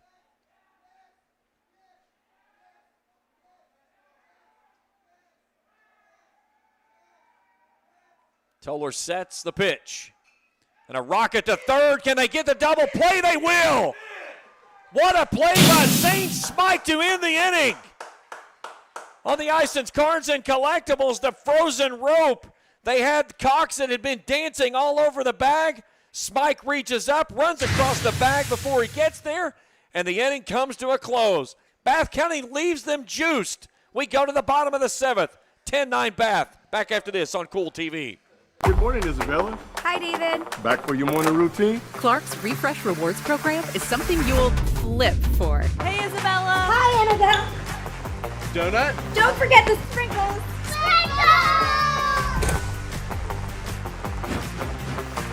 Cream and sugar. Download our app today and enjoy all of the rewards. No flipping required. Clark's Pump and Shop. Return, refresh, refuel.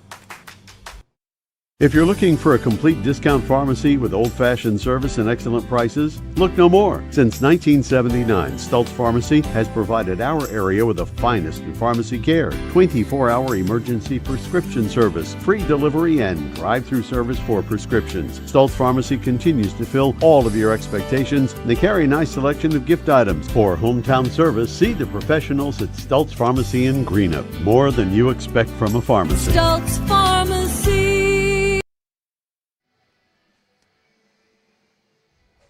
Remember the movie Vegas Vacation when Chevy Chase goes up to the blackjack dealer and he says, tell you what, why don't you just give me all your money you were going to bet? I'll take you out back. I'll leave it at there. That's the day I've had. We go to the bottom of the 7th inning, 10-9. Lewis County trailing it by 1. What a play by Zane Smike to get Lewis County out of the jam in the 7th. And now the Lions need a run to tie. 2 will walk it off here in the 7th. And the first pitch misses up and in for a ball.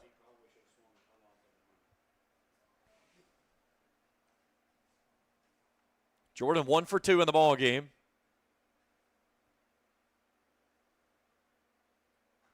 2-0.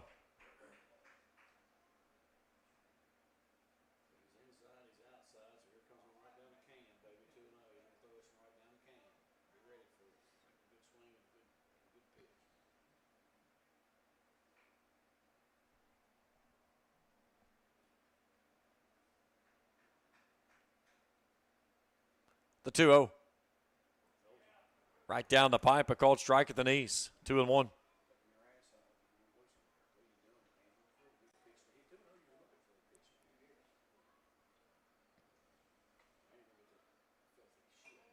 Fouled away. 2-2. You better be looking for the big breaker right here because I'll promise you that's what he's going to throw.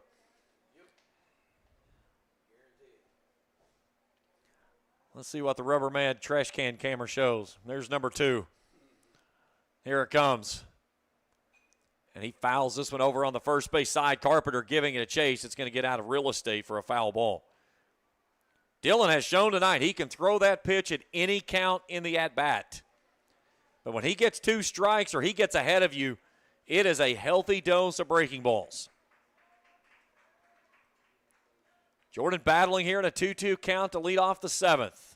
Down by a run are the Lions.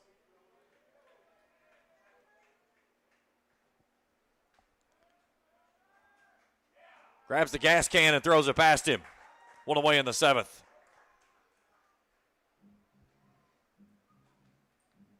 Now batting the second baseman, number 14, Hunter Bivens. So now Hunter Bivens comes in, 1 for 3. A ground out, a double, and a strikeout swinging.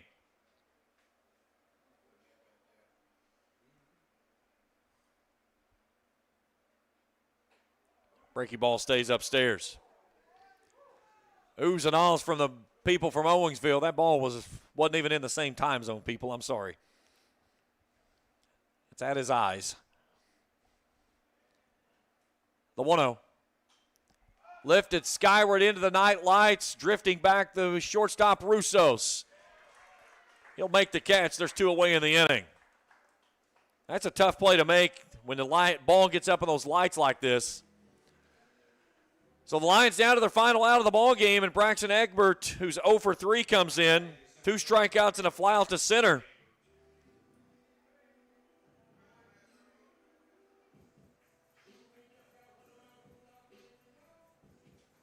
Top of the order, stands in the on-deck circle would go next if The inning will continue with Connor Plank would go, but it's up to Braxton Egbert. He rolls this one out to short. Russos is going to have a tough play. He'll make a running throw, and it's not in time. It's going to be an infield single. Russos had to do everything he could just to get there. That was a heck of a play by him. But Egbert did a great job getting down the line. So now Connor Plank comes in, 1 for 3. A single, a line out, a pop out, and a walk.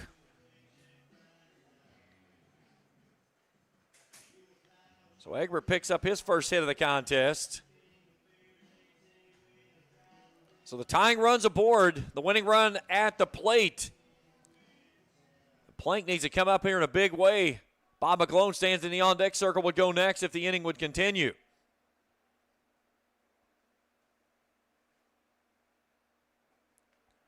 Breaky ball that catches the outer half.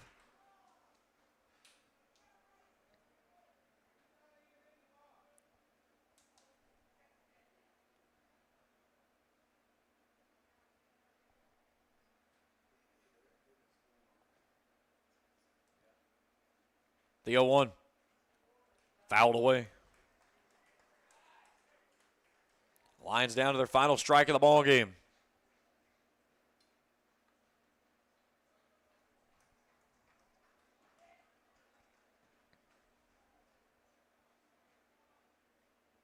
The 0-2. Down and in. Egbert's got to be standing at second base on that ball. And somehow that ball, I don't know how that ball did not hit Plank. We had a ball go through him earlier. So that's probably one of the things. He is crowding that inner half. That's where they're setting up. There goes the runner. That one's inside, and it's a called strike 3. And that'll end the ball game. Bath County gets out of Vanceburg with a 10-9 win. We'll take a break. We'll come back, break it down. We return after this on Kool TV. Here at Kentucky Christian University, we believe that nursing saves lives. Nursing is more than a career, it's a calling. KCU has a reputation for producing exemplary graduates who excel both clinically and professionally. With options for both in-person and online studies, KCU is ready to help you begin the career of your dreams today. Find out more at kcu.edu. At First National Bank, we strive to make every person that walks through our doors feel like family. Because to us, you are. For over 120 years, we have lived in and served the families of Kentucky with genuine care through the good times and the bad. Come and see the difference banking with family can truly make for you at any of our 7 locations or visit our website at www.fnbgrayson.com. First National Bank, member FDIC. If you can picture yourself in a better job and a better life, there are thousands of openings in Kentucky right now. And with the Work Ready Kentucky Scholarship, you can prepare for many of them tuition-free. Go to Ashland Community and Technical College. This scholarship offers 100% free tuition for classes that can prepare you for a great job in healthcare, advanced manufacturing, and more in as little as 13 weeks. Get started today at workreadykentucky.com. The Greenup County Public Library system is the best. Read the latest bestsellers in large print, regular print, or audio CDs. You can also check out movies or place a hold on a book on our website or call one of the library locations to place a hold. There are community meeting rooms available by reservation at all locations for clubs and organizations. And be sure to check out the Jesse Stewart collection at the Greenup County branch. Check them out on Facebook and Twitter. Final score in this one, Bath County wins it 10-9. Here's how it went down. Wildcats played at 5 runs in the first inning. Lewis County answered with 4 in the first. It was 5-4 after 1. Bath County got 3 back in the second, took an 8-4 lead. Lewis County went in order in the second. Bath County went in order in the third. The Lions played at 4 in the third. We're even at 8. Bath County had 2 pitches and 2 outs in the fourth inning, but then they played at 2 more runs with 2 outs in that fourth to go back in front 10-9. they would score, or 10-8, they would score no more runs the rest of the way, including leaving the bases loaded in the 7th on a flare to third base in which Smike grabbed it, stepped on the bag, and ended the inning to get the Lions out of the inning unscathed. Lewis County got a run across in the 6th. They got the tying run on board in the 7th, but they could not push him across, and they come up short here tonight. Final score of 10-9. Final numbers when we return after this on Kool TV.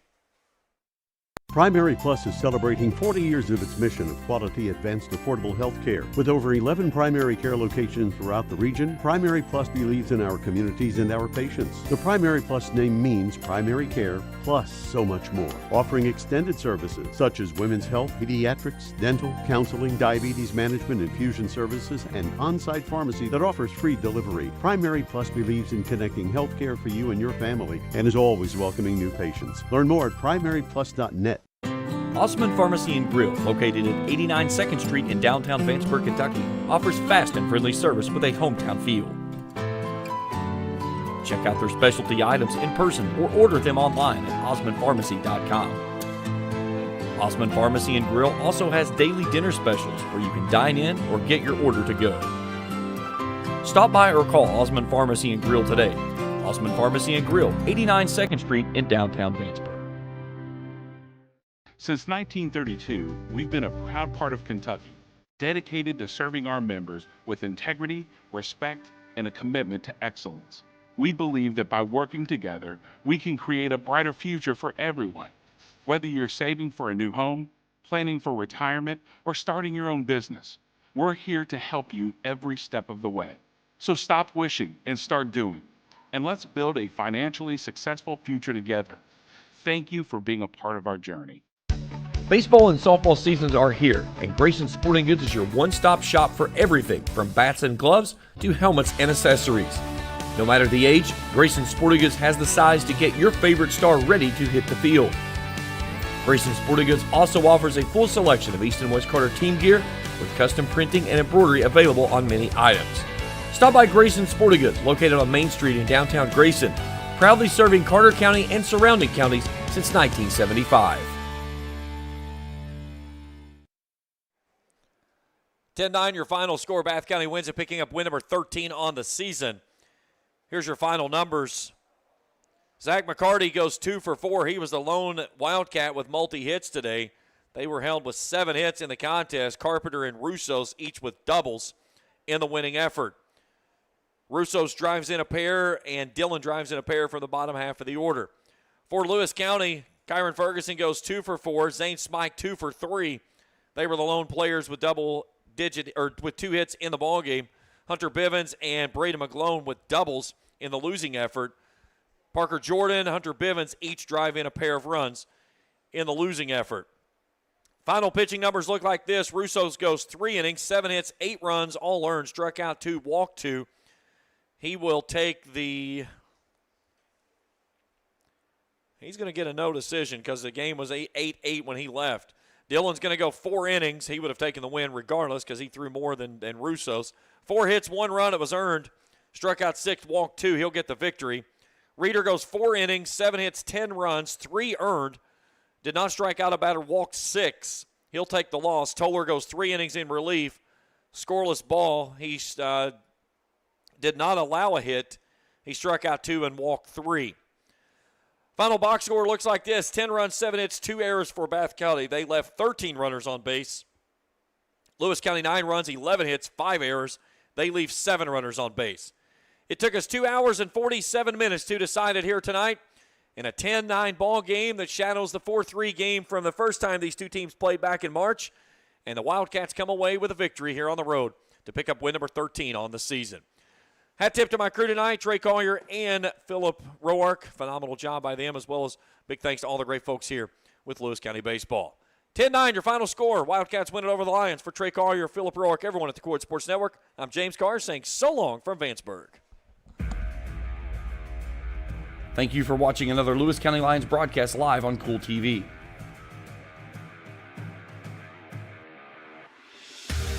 This broadcast of Lewis County Lions baseball has been an exclusive sports presentation of the Kool Sports Network and Kool TV.